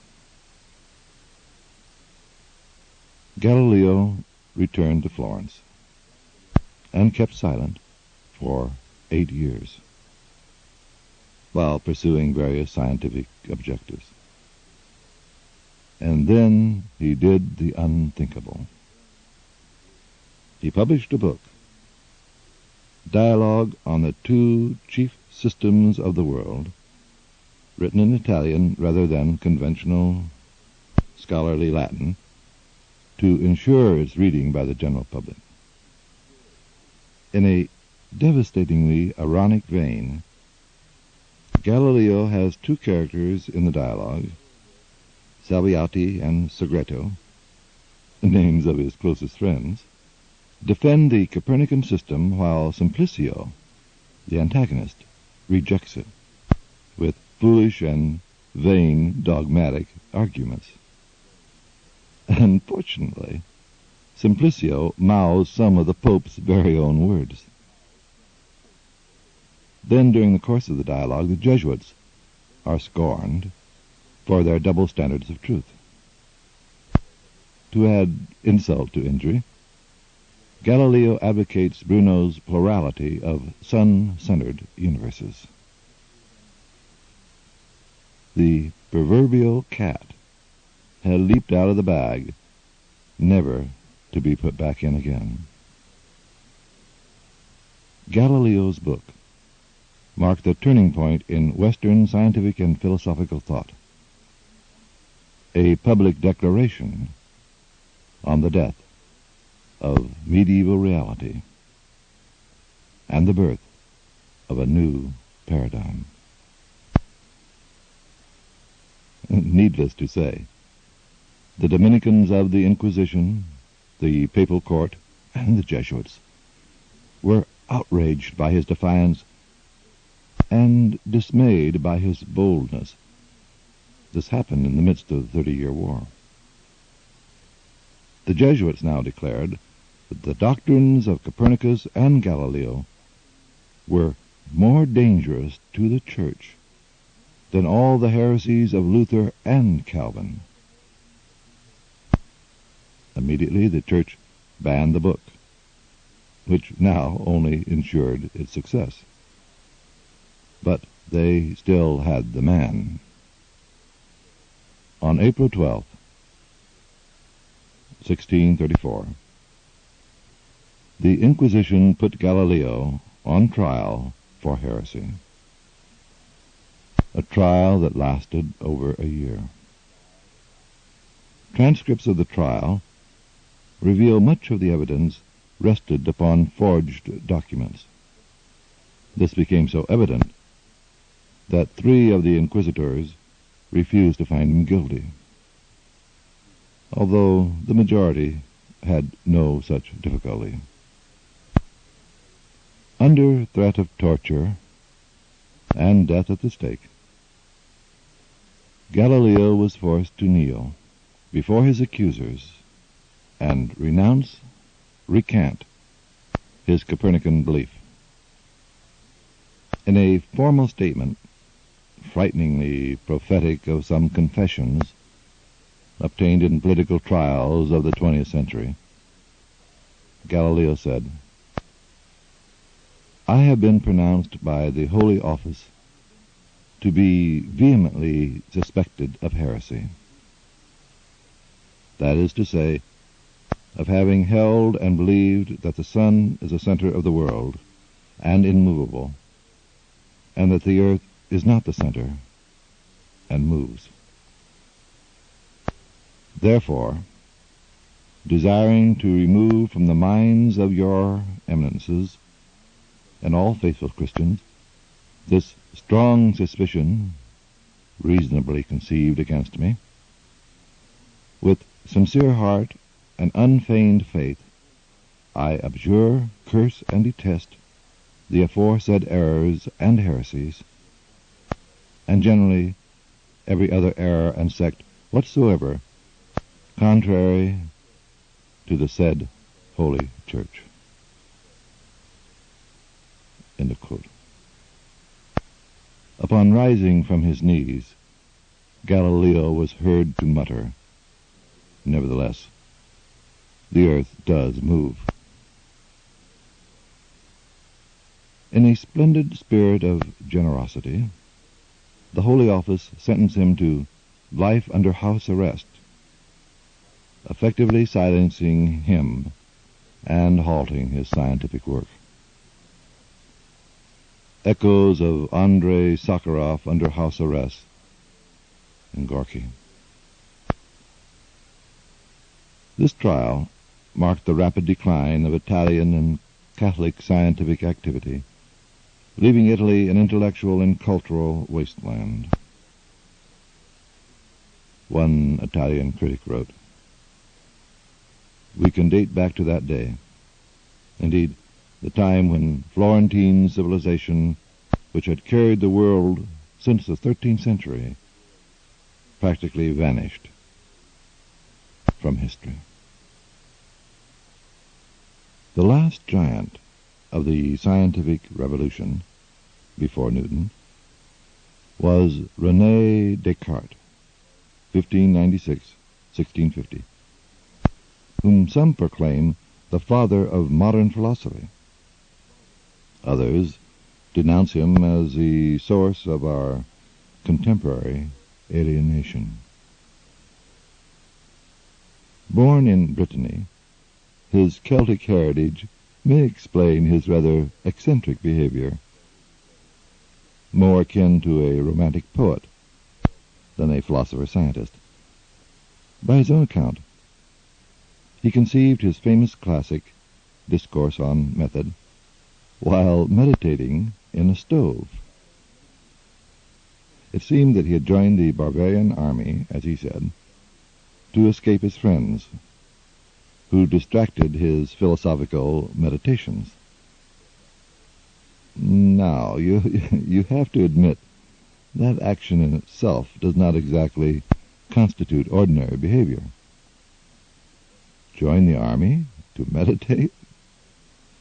Anyway, during a blinding snowstorm that lasted for weeks in the Alps, he climbed inside a stove and meditated all day long. Evidently, barbarian stoves at that time had double walls. A thin man could slip in between the walls and stay very toasty. In his stove sojourn, he experienced 3 visions that not only transformed his life,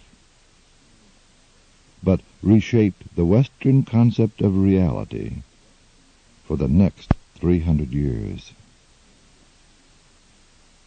Mystics speak of a catastrophic vision, the vision of desolation. St. John of the Cross called it the dark night of the soul. Apparently, Descartes experienced such visions which plunged him into the throes of despondency. He began to doubt everything he ever knew or understood. He could no longer trust the revelations, the statements, the theories of any authority figure, religious or political. Then, turning his skepticism upon himself, he doubted the validity of his own senses. How does he truly know he sits here by the fire in a dressing gown?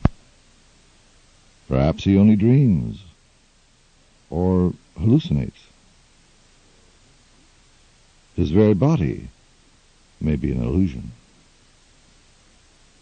This method of Cartesian doubt, as it came to be called, extended even to arithmetic and geometry, number and extension. God may cause me to make a mistake whenever I try to count the sides of a square or add 2 and 3. If not God, maybe a demon. Then again, God and the demon could be phantoms of my imagination. Or the universe itself, could be a dream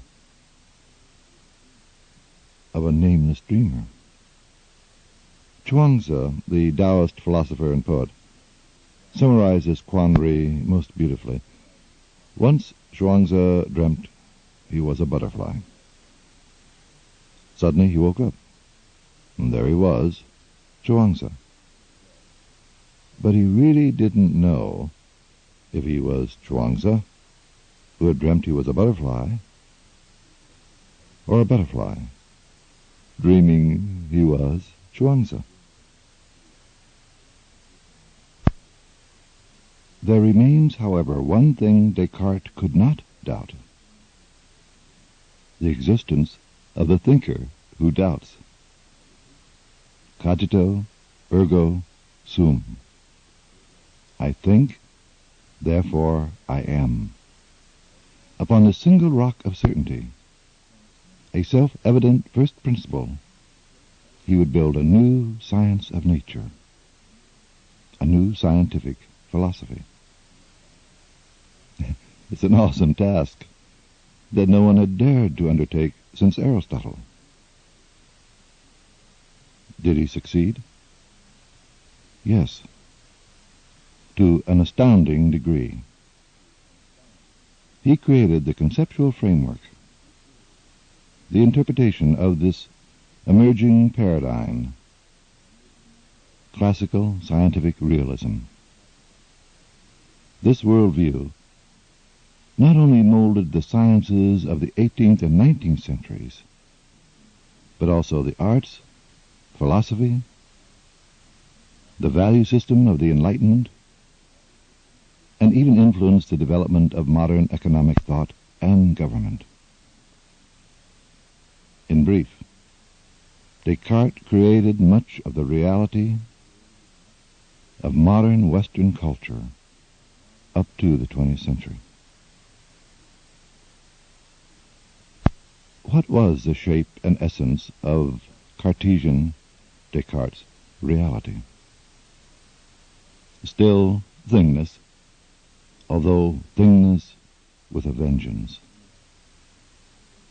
Starting with the certainty of a thinking mind, which he named res cogitan. Remember, res, the Latin root of reality. Res cogitan, the thinking thing. He then had to determine the existence of God.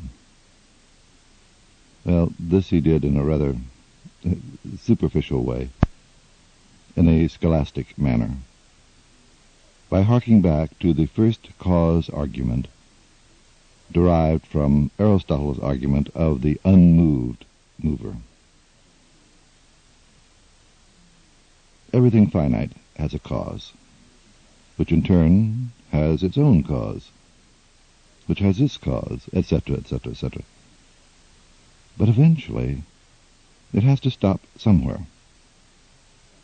There must be a beginning, an uncaused cause. Obviously, the uncaused cause of everything is God. Now, having established the reality of God to his satisfaction, he then presumes the reality of the physical world, because God would not deceive the thinking mind by perceptions that are illusions. Therefore, Descartes reasons, the external world which we perceive must exist. Such physical reality or matter he called res extensa, the extended thing. Contrast his perspective with the Hindu-Buddhist concept of Maya, wherein all physical reality is indeed illusion, the only true reality being mind essence. If Descartes had really carried his skepticism to its ultimate premise, he might have reached a similar conclusion. Nowhere does he prove thoughts need a thinker. The statement, I think, is an assumption. The only reality he perceives are thoughts, not the I who thinks them. Incidentally, to Descartes, thoughts were not just logical deductions. A thing that thinks, he said, understands, conceives, desires, imagines, and feels the total mind experience. Actually, his skepticism never did crack the ego barrier. He never doubted the visions that created the doubt, convinced they came from God. They could have just as easily come from traces of carbon monoxide breathed in that damnable stove, which certainly would have generated despondency. Of such nebulous stuff, reality is created. In Descartes' rather bleak portrayal of the cosmos, only two realms exist. The thinking thing, mind, and the extended thing, matter. Mind he equated with the rational soul of Aristotle. And since the mind-soul is totally independent of the body and cannot be acted upon by the body, the only possible connection or bridge between these two realms would be God. Cartesian dualism merely continued the dualism of spirit and body, which began with Pythagoras, probably influenced by Thracian shamanism, flowered with Plato, and nourished by Christian philosophy. Even modern science inherited the patrimony, as witnessed by the perennial debate on brain versus mind. Although Descartes remained a practicing Catholic, educated by the Jesuits, he knew that the Inquisition would eventually brand him a heretic, since he advocated two heretical doctrines: the Earth's rotation and the infinity of the universe. After the condemnation of Galileo, Descartes fled to Holland, the one country in Europe during the 17th century where you were free to speculate about anything under the sun, including the location of the sun itself. What other country would have sheltered the likes of John Locke or Spinoza, or published the works of David Hume? But even here, Catholics and conservative Protestants accused Descartes of atheism and would have put him on trial, except for the personal intervention of the ruler, Prince of Orange.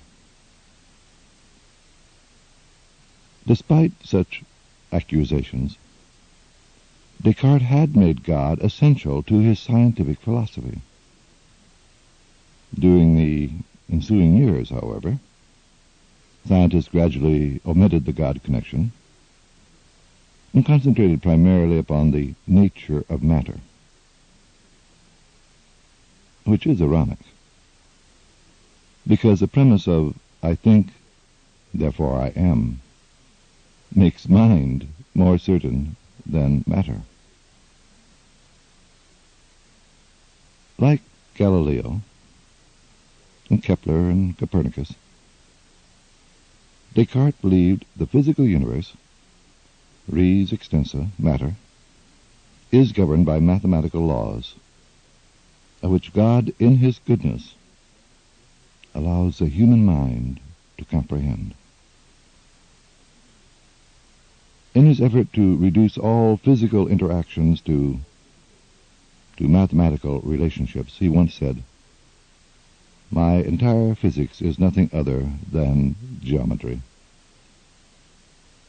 His belief may have been reinforced by his own mathematical brilliance.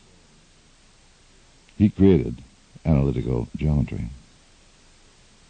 If God is a supreme mathematician, then it follows that physical reality must be constructed in a logical manner. All parts should interact in accordance with some master equation. And seemingly it does, to judge by Kepler's laws of celestial motion and Galileo's laws of bodies in motion. Then, at this point, Descartes' intuition fashioned a simple, compelling image that became the dominant metaphor of Western culture for the next 300 years. The universe is a machine. Now, of course, he didn't think of it as a metaphor, rather an accurate description of reality. But what better model could be presented than that noblest autonomous machine of the day, the mechanical clock? The universe, Descartes declared, functions like a clock, originally set in motion by God. H. Butterfield, in his book The Origins of Modern Science, writes, "The aspiration to demonstrate that the universe ran like a piece of clockwork was initially a religious aspiration. it was felt that there would be something defective in creation itself, something not quite worthy of God, unless the whole universe could be shown to be interlocking, so that it could carry the pattern of reasonableness and orderliness. End of quote. To complete this pattern of mechanistic orderliness, one must logically conclude that all life forms are machines too. Self-moving, self-generating machines. Automata. The same word origin as automatic or automobile. In the 17th century, the potentiality of machines fascinated people, much in the same manner as our love affair with computers. The Industrial Revolution, with the advent of the power loom and the steam engine, was still 100 years in the future. Nevertheless, the dreams of unlimited machine power bedazzled the mind and beckoned the imagination. Wealthy patrons tried to outdo each other by constructing elaborate gardens to house these delightful mechanical toys. Artificial fountains and waterfalls and picturesque mills, birds that sing and flap their wings, exotic animals displaying lifelike movements. But most impressive of all were those incredible replicas of human beings performing the most natural actions. A Baroque prophecy of Disneyland. Descartes himself constructed a few of these human autonoma and concluded, "I do not recognize any difference between the machines built by craftsmen and the various bodies that nature alone composes." However, he did distinguish one difference between humans and animals. Humans possessed a rational soul, the mind, while animals represented complete autonoma, devoid of any feelings or consciousness. If the kernel of Descartes' theory of knowledge consists of his cogito, I think, therefore I am, then his method of accumulating and verifying knowledge is analytical and logical, still characteristic of French philosophy today. When presented with a problem, you first reduce the whole to its constituent parts, rearrange those separate to a logical pattern. The Cartesian method allows the scientist to develop simplicity and universality in his theories, while at the same time solving the most complex technological procedures. Whatever its faults, Descartes' mechanistic, reductionistic worldview became the reality for Western culture. And you have to say that in the last 300 years, science has made more advances than the previous 2,000 years. The end of Descartes' life provided a tragi-comical twist almost as bizarre as the stove incident. He sent a treatise on love, in which he certainly was no authority, to Queen Christina of Sweden, a learned and fiercely independent woman. Enthralled by his unique views, the Queen dispatched a warship to bring him to her. When he arrived, somewhat overwhelmed, she informed him she would become his student. But the only free time she had was 5 o'clock in the morning. Poor Descartes, who could only think when warm, had to get up every morning in the bitter cold of Swedish winter and trudge through the snow to the royal study.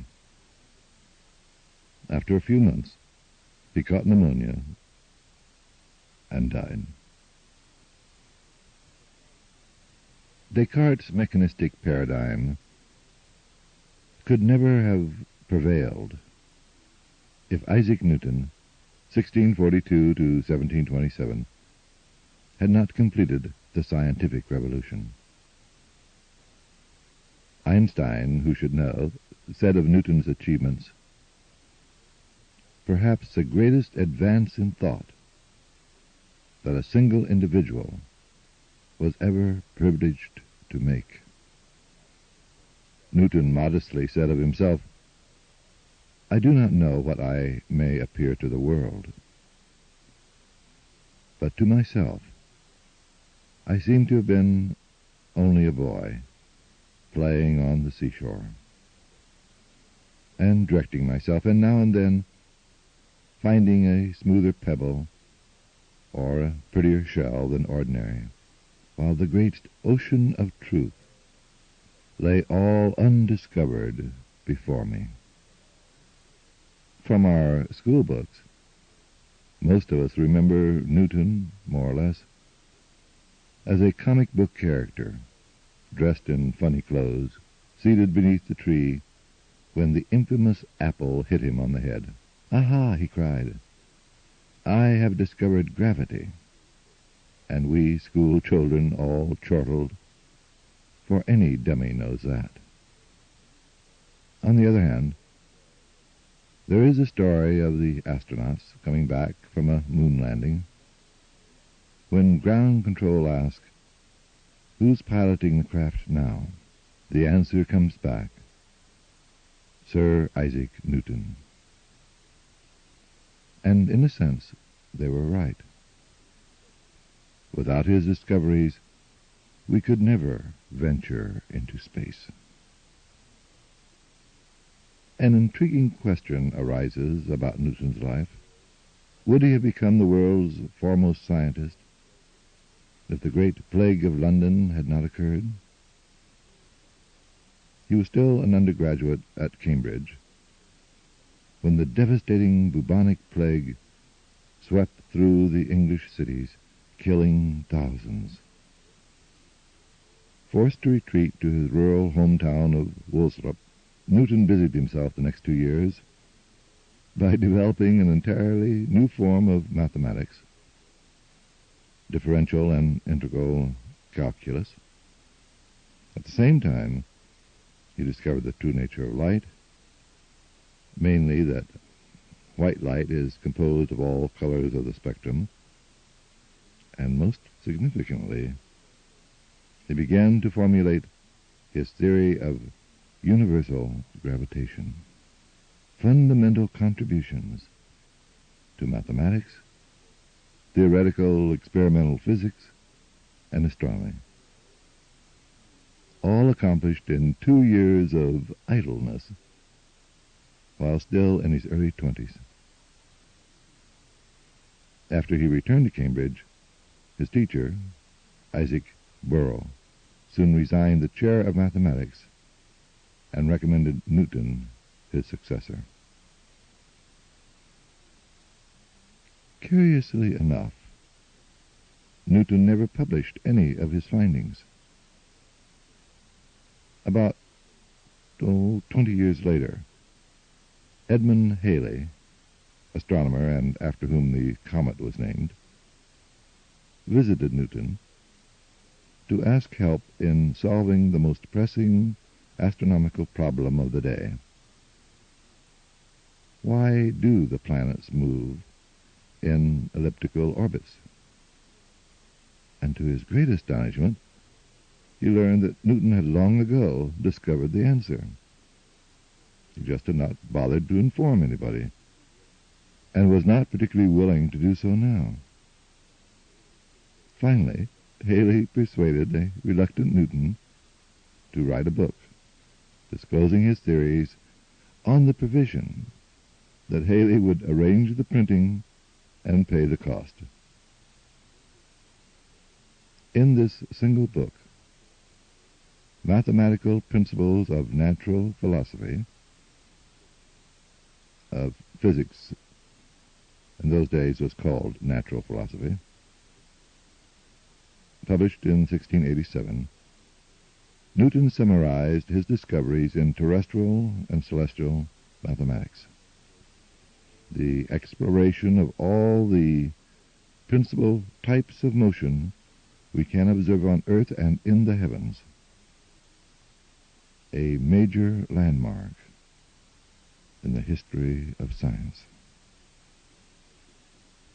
Synthesizing the previous contributions of Copernicus, Bruno, Kepler, Galileo, and Descartes, and then adding his own touch of genius, Newton reduced all movement to 3 laws of motion. The first law, often called the law of inertia, is the simplest and the most basic. A body continues in a state of rest or of uniform motion in a straight line unless it is compelled to change that state by forces impressed upon it. The second law describes what effect an external force has on the motion of a body, and it's sometimes abbreviated to the statement force equals mass times acceleration.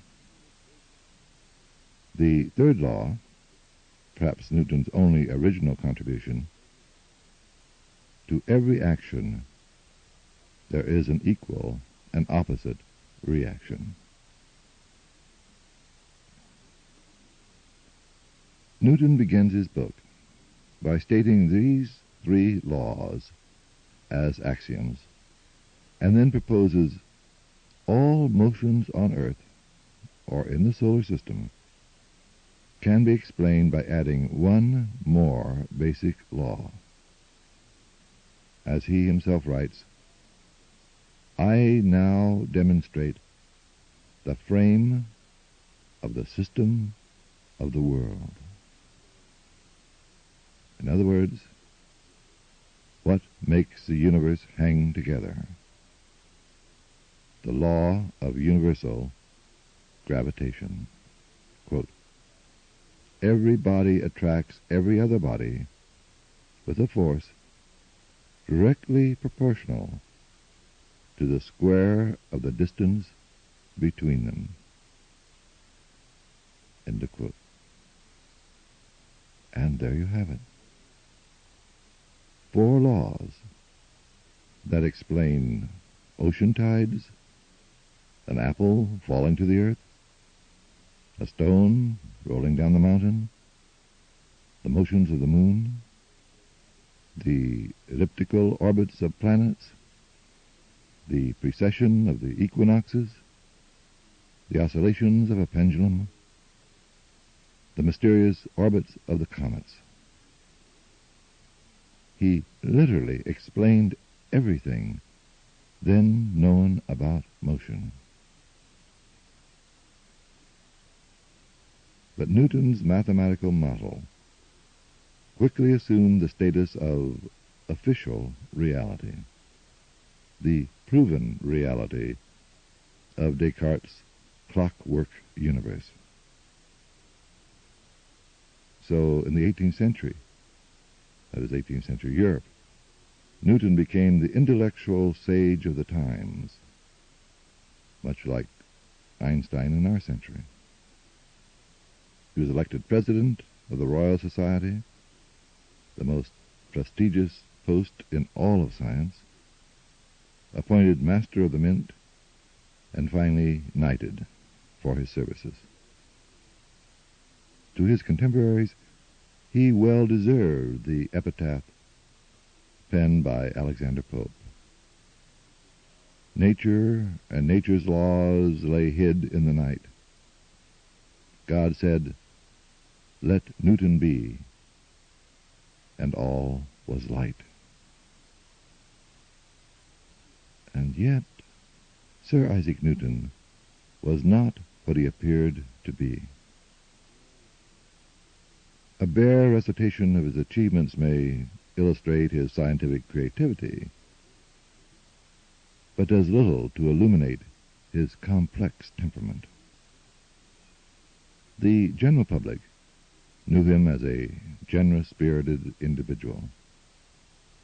Remember him saying, "If I have seen farther than others, it is because I have stood on the shoulder of giants." Nevertheless, to his few intimates, he displayed a moody, secretive, almost paranoid personality. His unwillingness to publish his discoveries hint at the dark side of his disposition. His childhood reads like a Freudian case history. Born prematurely, right after the death of his father, Newton was not expected to live. Only the fanatical devotion of his mother brought him to health. But when he was 4 years old, she left him in the care of his grandmother and married again.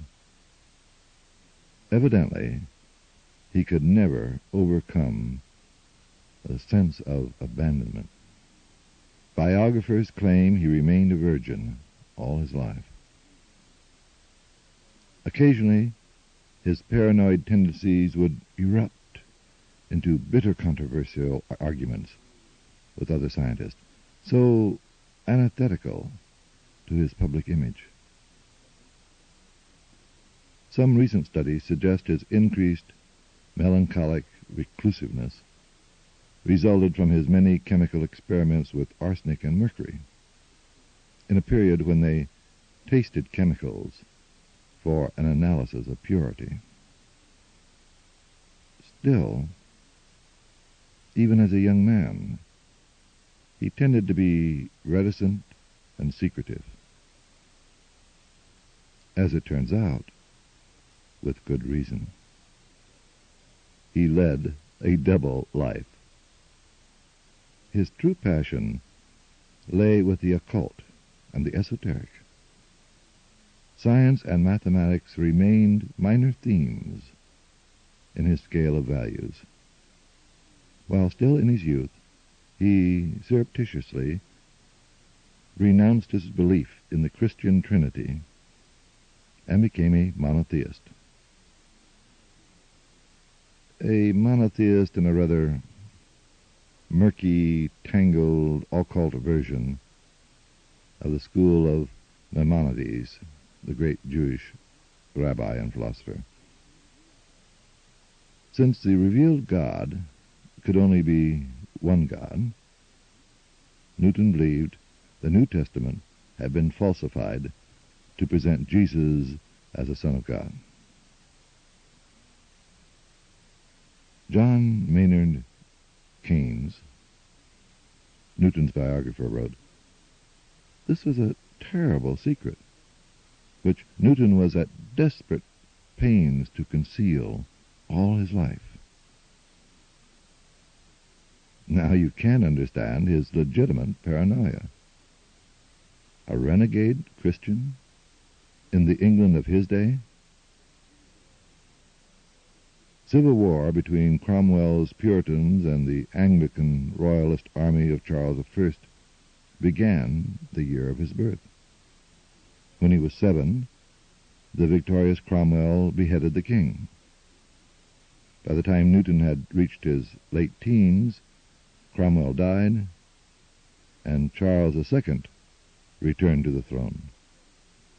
Altogether, one of the bloodiest periods of religious fanaticism in the history of Britain. Not exactly the time nor the place to renounce the divinity of Christ. If his religious beliefs had been known, he would never have been admitted to any university, which required a profession of the Anglican faith. If his secret had come out after his book had been published, how long would it take for the public to denounce him and his discoveries? There had been no royal society, no knighthood. In spite of the dangers of disclosure, Newton continued the practice of his beliefs and wrote voluminous notes, something like 50 volumes never published, on alchemy, esoteric theologies, apocalyptic texts, and all manner of occult speculations. How ironic! Sir Isaac Newton, acclaimed first among scientists, was also the last of the magicians. It seems so uncharacteristic of scientists to bring God into their hypotheses. Then why did the founders of classical scientific realism, from Copernicus to Newton, appear so obsessed with God? Even though they destroyed the venerable Aristotelian Dante universe, they could not escape their own cultural and spiritual heritage nurtured within that universe. In the true spirit of Aristotle, they passionately believed reason could decipher the mysteries of the cosmos. But to do so, as Alfred North Whitehead suggested, they desperately needed a supreme creator being whose own rationality guaranteed intelligibility in his creation, a celestial lawgiver. The laws of nature that Kepler, Galileo, Descartes, and Newton believed they revealed to the human mind, and their consistent use of the word revealed harks back to the biblical revelations, but that these laws were edicts issued by a supra-rational being. Today, of course, scientists do not view the laws of nature in terms of command or duty, but rather statistical regularities, valid only in given time and places. Descriptions, not prescriptions, as Carl Pearson so elegantly phrased it.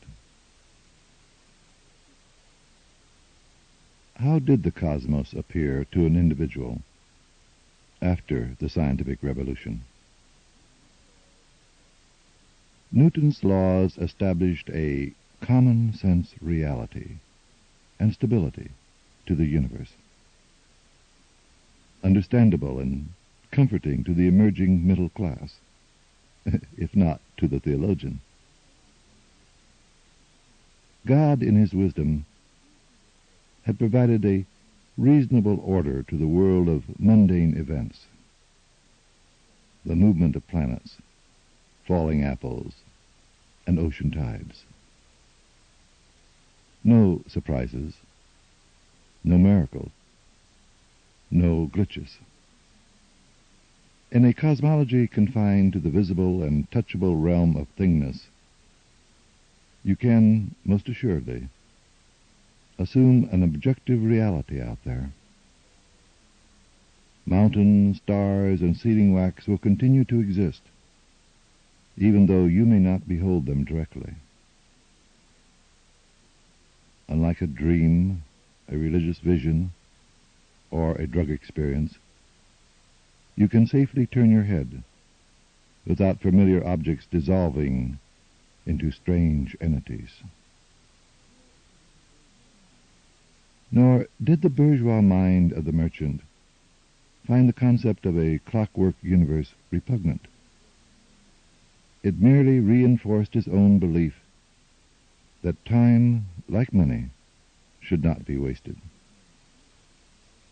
Introducing the mechanical clock only intensified the European allegiance to linear time, that is, seconds to centuries, which arose out of the Judeo-Christian tradition.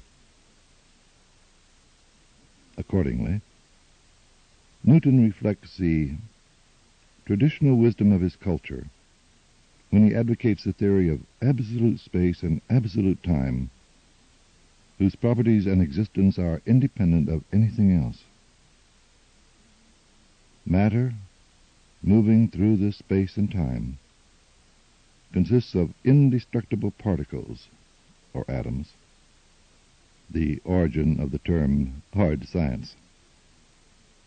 Whatever differences prevail between forms of matter, wood, metal, flesh, water, depend upon how densely packed these interlocking atoms, which make up the whole of the universe, the machine that ticks. By designating the universe a machine, these early scientists unwittingly provided justification for the terrible social upheavals later created by the Industrial Revolution. The way of technology elevated itself into a sacred responsibility. If factories and assembly lines transform humans into robots, they simply imitate the handiwork of God, the supreme technocrat. Newton believed a rational God created a rational universe, which then must be consistent in its rationality. A law that governs one part of the universe governs every part of the universe. Since Newton's laws of motion and his law of universal gravitation reveal the quantitative nature of the solar system, then everything in the universe must be quantitative, capable of being measured, counted, reduced to its constituent parts. Therefore, any science worthy of the name, be it physics, psychology, biology, chemistry, or astronomy, must only deal with data that can be measured and quantified. This practice grew into an unchallenged article of faith in science. Given a clockwork universe, an ancient belief, predestination, resurrected itself in the guise of a scientific principle, determinism. Causality, cause and effect, rules our cosmos as inexorably as the Miri, the three goddesses of fate or destiny in Greek mythology. The future is as precisely determined by the past as 2 o'clock follows 1 o'clock. Such a rigid determinism obliterates Descartes' theory of a mind independent of the body. Thoughts, images, intuitions, dreams, joys, sorrows, all predetermined, conditioned by past causes. In this mechanistic universe, consciousness is reduced to an epiphenomenon, a symptom or secondary complication, the ghost in the human machine. Again, our original question, what happened? If the Descartes-Newtonian worldview had been such an overwhelming triumph, with the tremendous advances in science, the Industrial Revolution, the values of the Enlightenment, leading to representative government, then why did it suddenly collapse at the very beginning of the 20th century?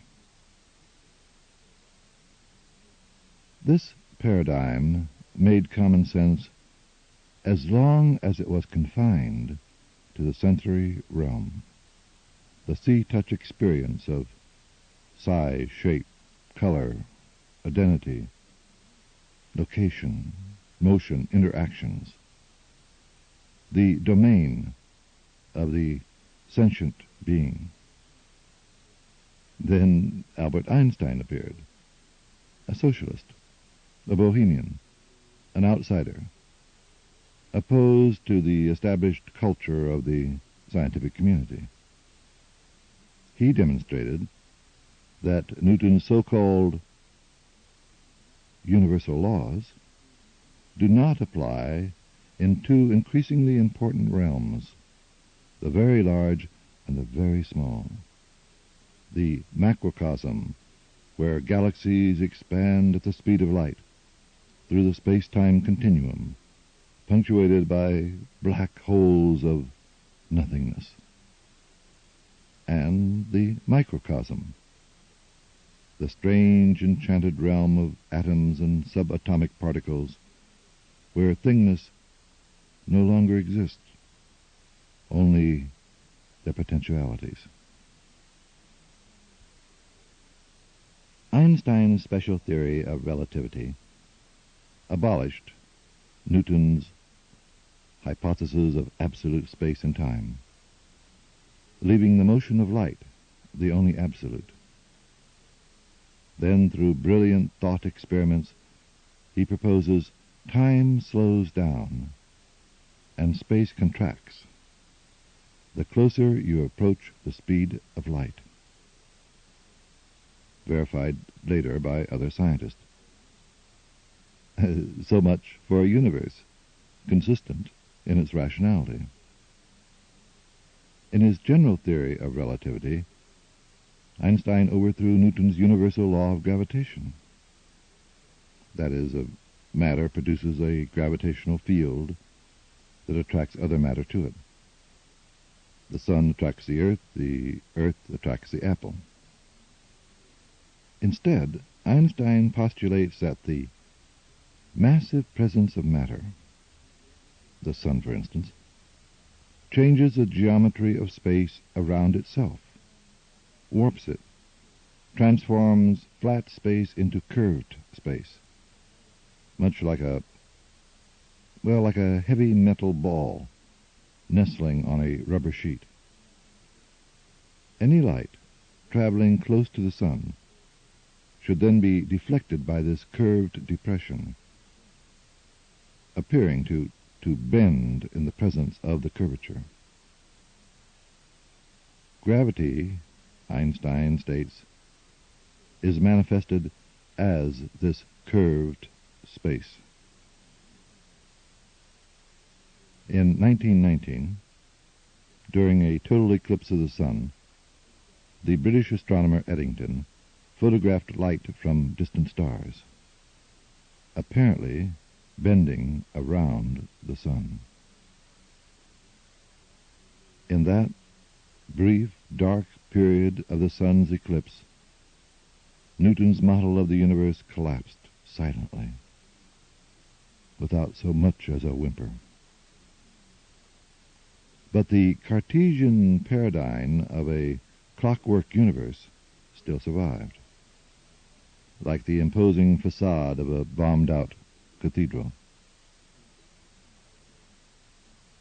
The revolutionary idea of a quantum reality existing within the microcosm was first advanced in 1900 by Max Planck, a Berlin physicist.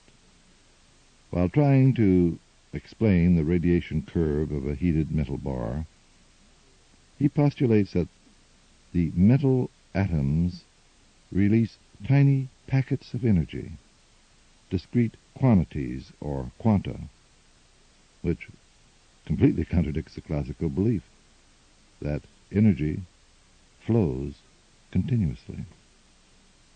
Greatly expanding the possibilities of the quantum theory, Einstein became the natural leader of the radical band of young physicists.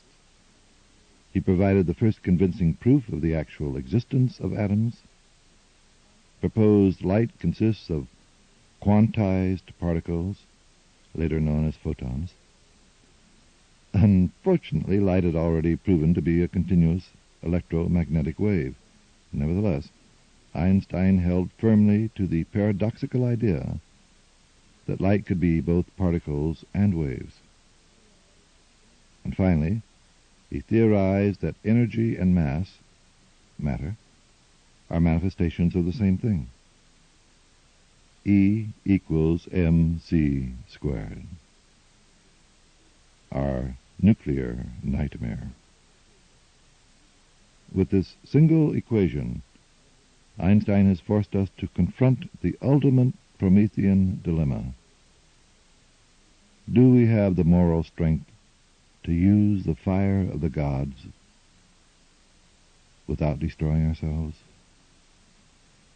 Even as Einstein received international acclaim for his brilliant discoveries, he felt a certain uneasiness about the very fruits of his labor. Despite leading the attack upon the Newtonian model of the universe, Einstein had remained a determinist.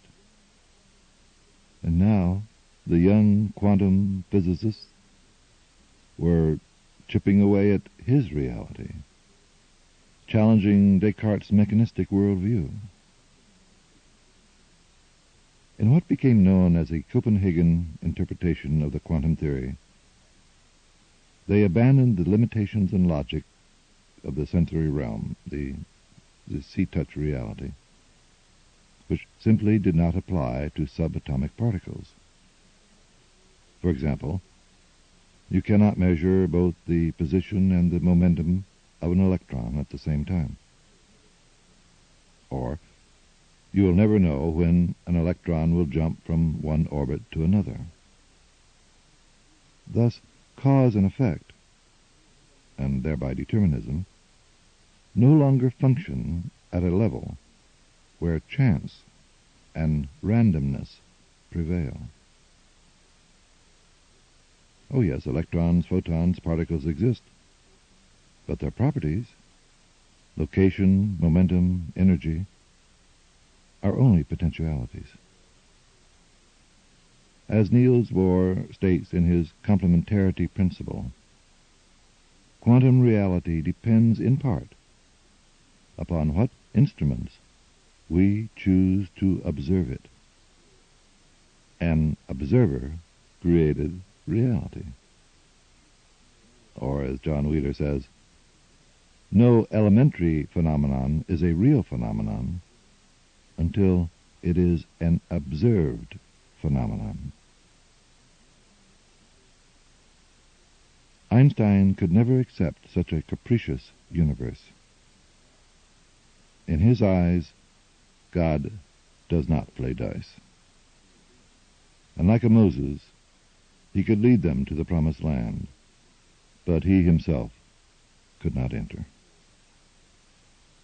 At the end of his career, as in the beginning, he remained the outsider. What, then, is the shape and essence of reality now? Apparently, we are still going through a transitional period, suspended between paradigms, comparable to the era between Kepler and Newton. Whatever insights the quantum principle provided, we cling tenaciously to a clockwork universe, as witnessed by psychology, medicine, economics, education. Indeed, nuclear politics represents the ultimate mechanistic machismo, manipulation, exploitation, and even destruction of the earth and all its life forms in the name of progress. So embedded are we in the old reality, we scarcely know how to formulate an alternative. We hear many voices in the land, sensitive, perceptive thinkers, and the usual assortment of self-proclaimed prophets. All attempt, in the manner of Descartes, to clarify and interpret the emerging worldview. No one has succeeded yet. Revealing clues such as organism, ecology, and holism may indicate a new way of perceiving and thereby organizing reality. The basic principles appear to be unity and interaction, indicating a hierarchy of interdependent levels, each level coherent and whole within itself, obeying its own intrinsic nature. particles, terrestrial life forms, black holes, but each linked by feedback to adjacent levels. No single level can be defined as ultimate reality, whether quarks, forces, genes, consciousness, galaxies, or the mystic's oneness. All are equally real and valid aspects of reality. What we observe of reality may only be our own observation of it. And this is not to say, as do many Eastern traditions, that the only reality is the mind. That's just another form of reductionism. But rather, what we perceive and comprehend is a synthesis of mind, consciousness, and various levels of reality. Or, if you prefer a more radical view, John Wheeler, physicist, proposes we live in an observer-dependent, participatory universe. Quote, in some strange sense, the quantum principle tells us that we are dealing with a participatory universe. The existence of an observer is as essential to the creation of the universe as the universe is to the creation of the observer. End of quote. You and I, and all life forms, may allow the universe to become conscious of itself. Thank you for sharing this time with me. Shanti.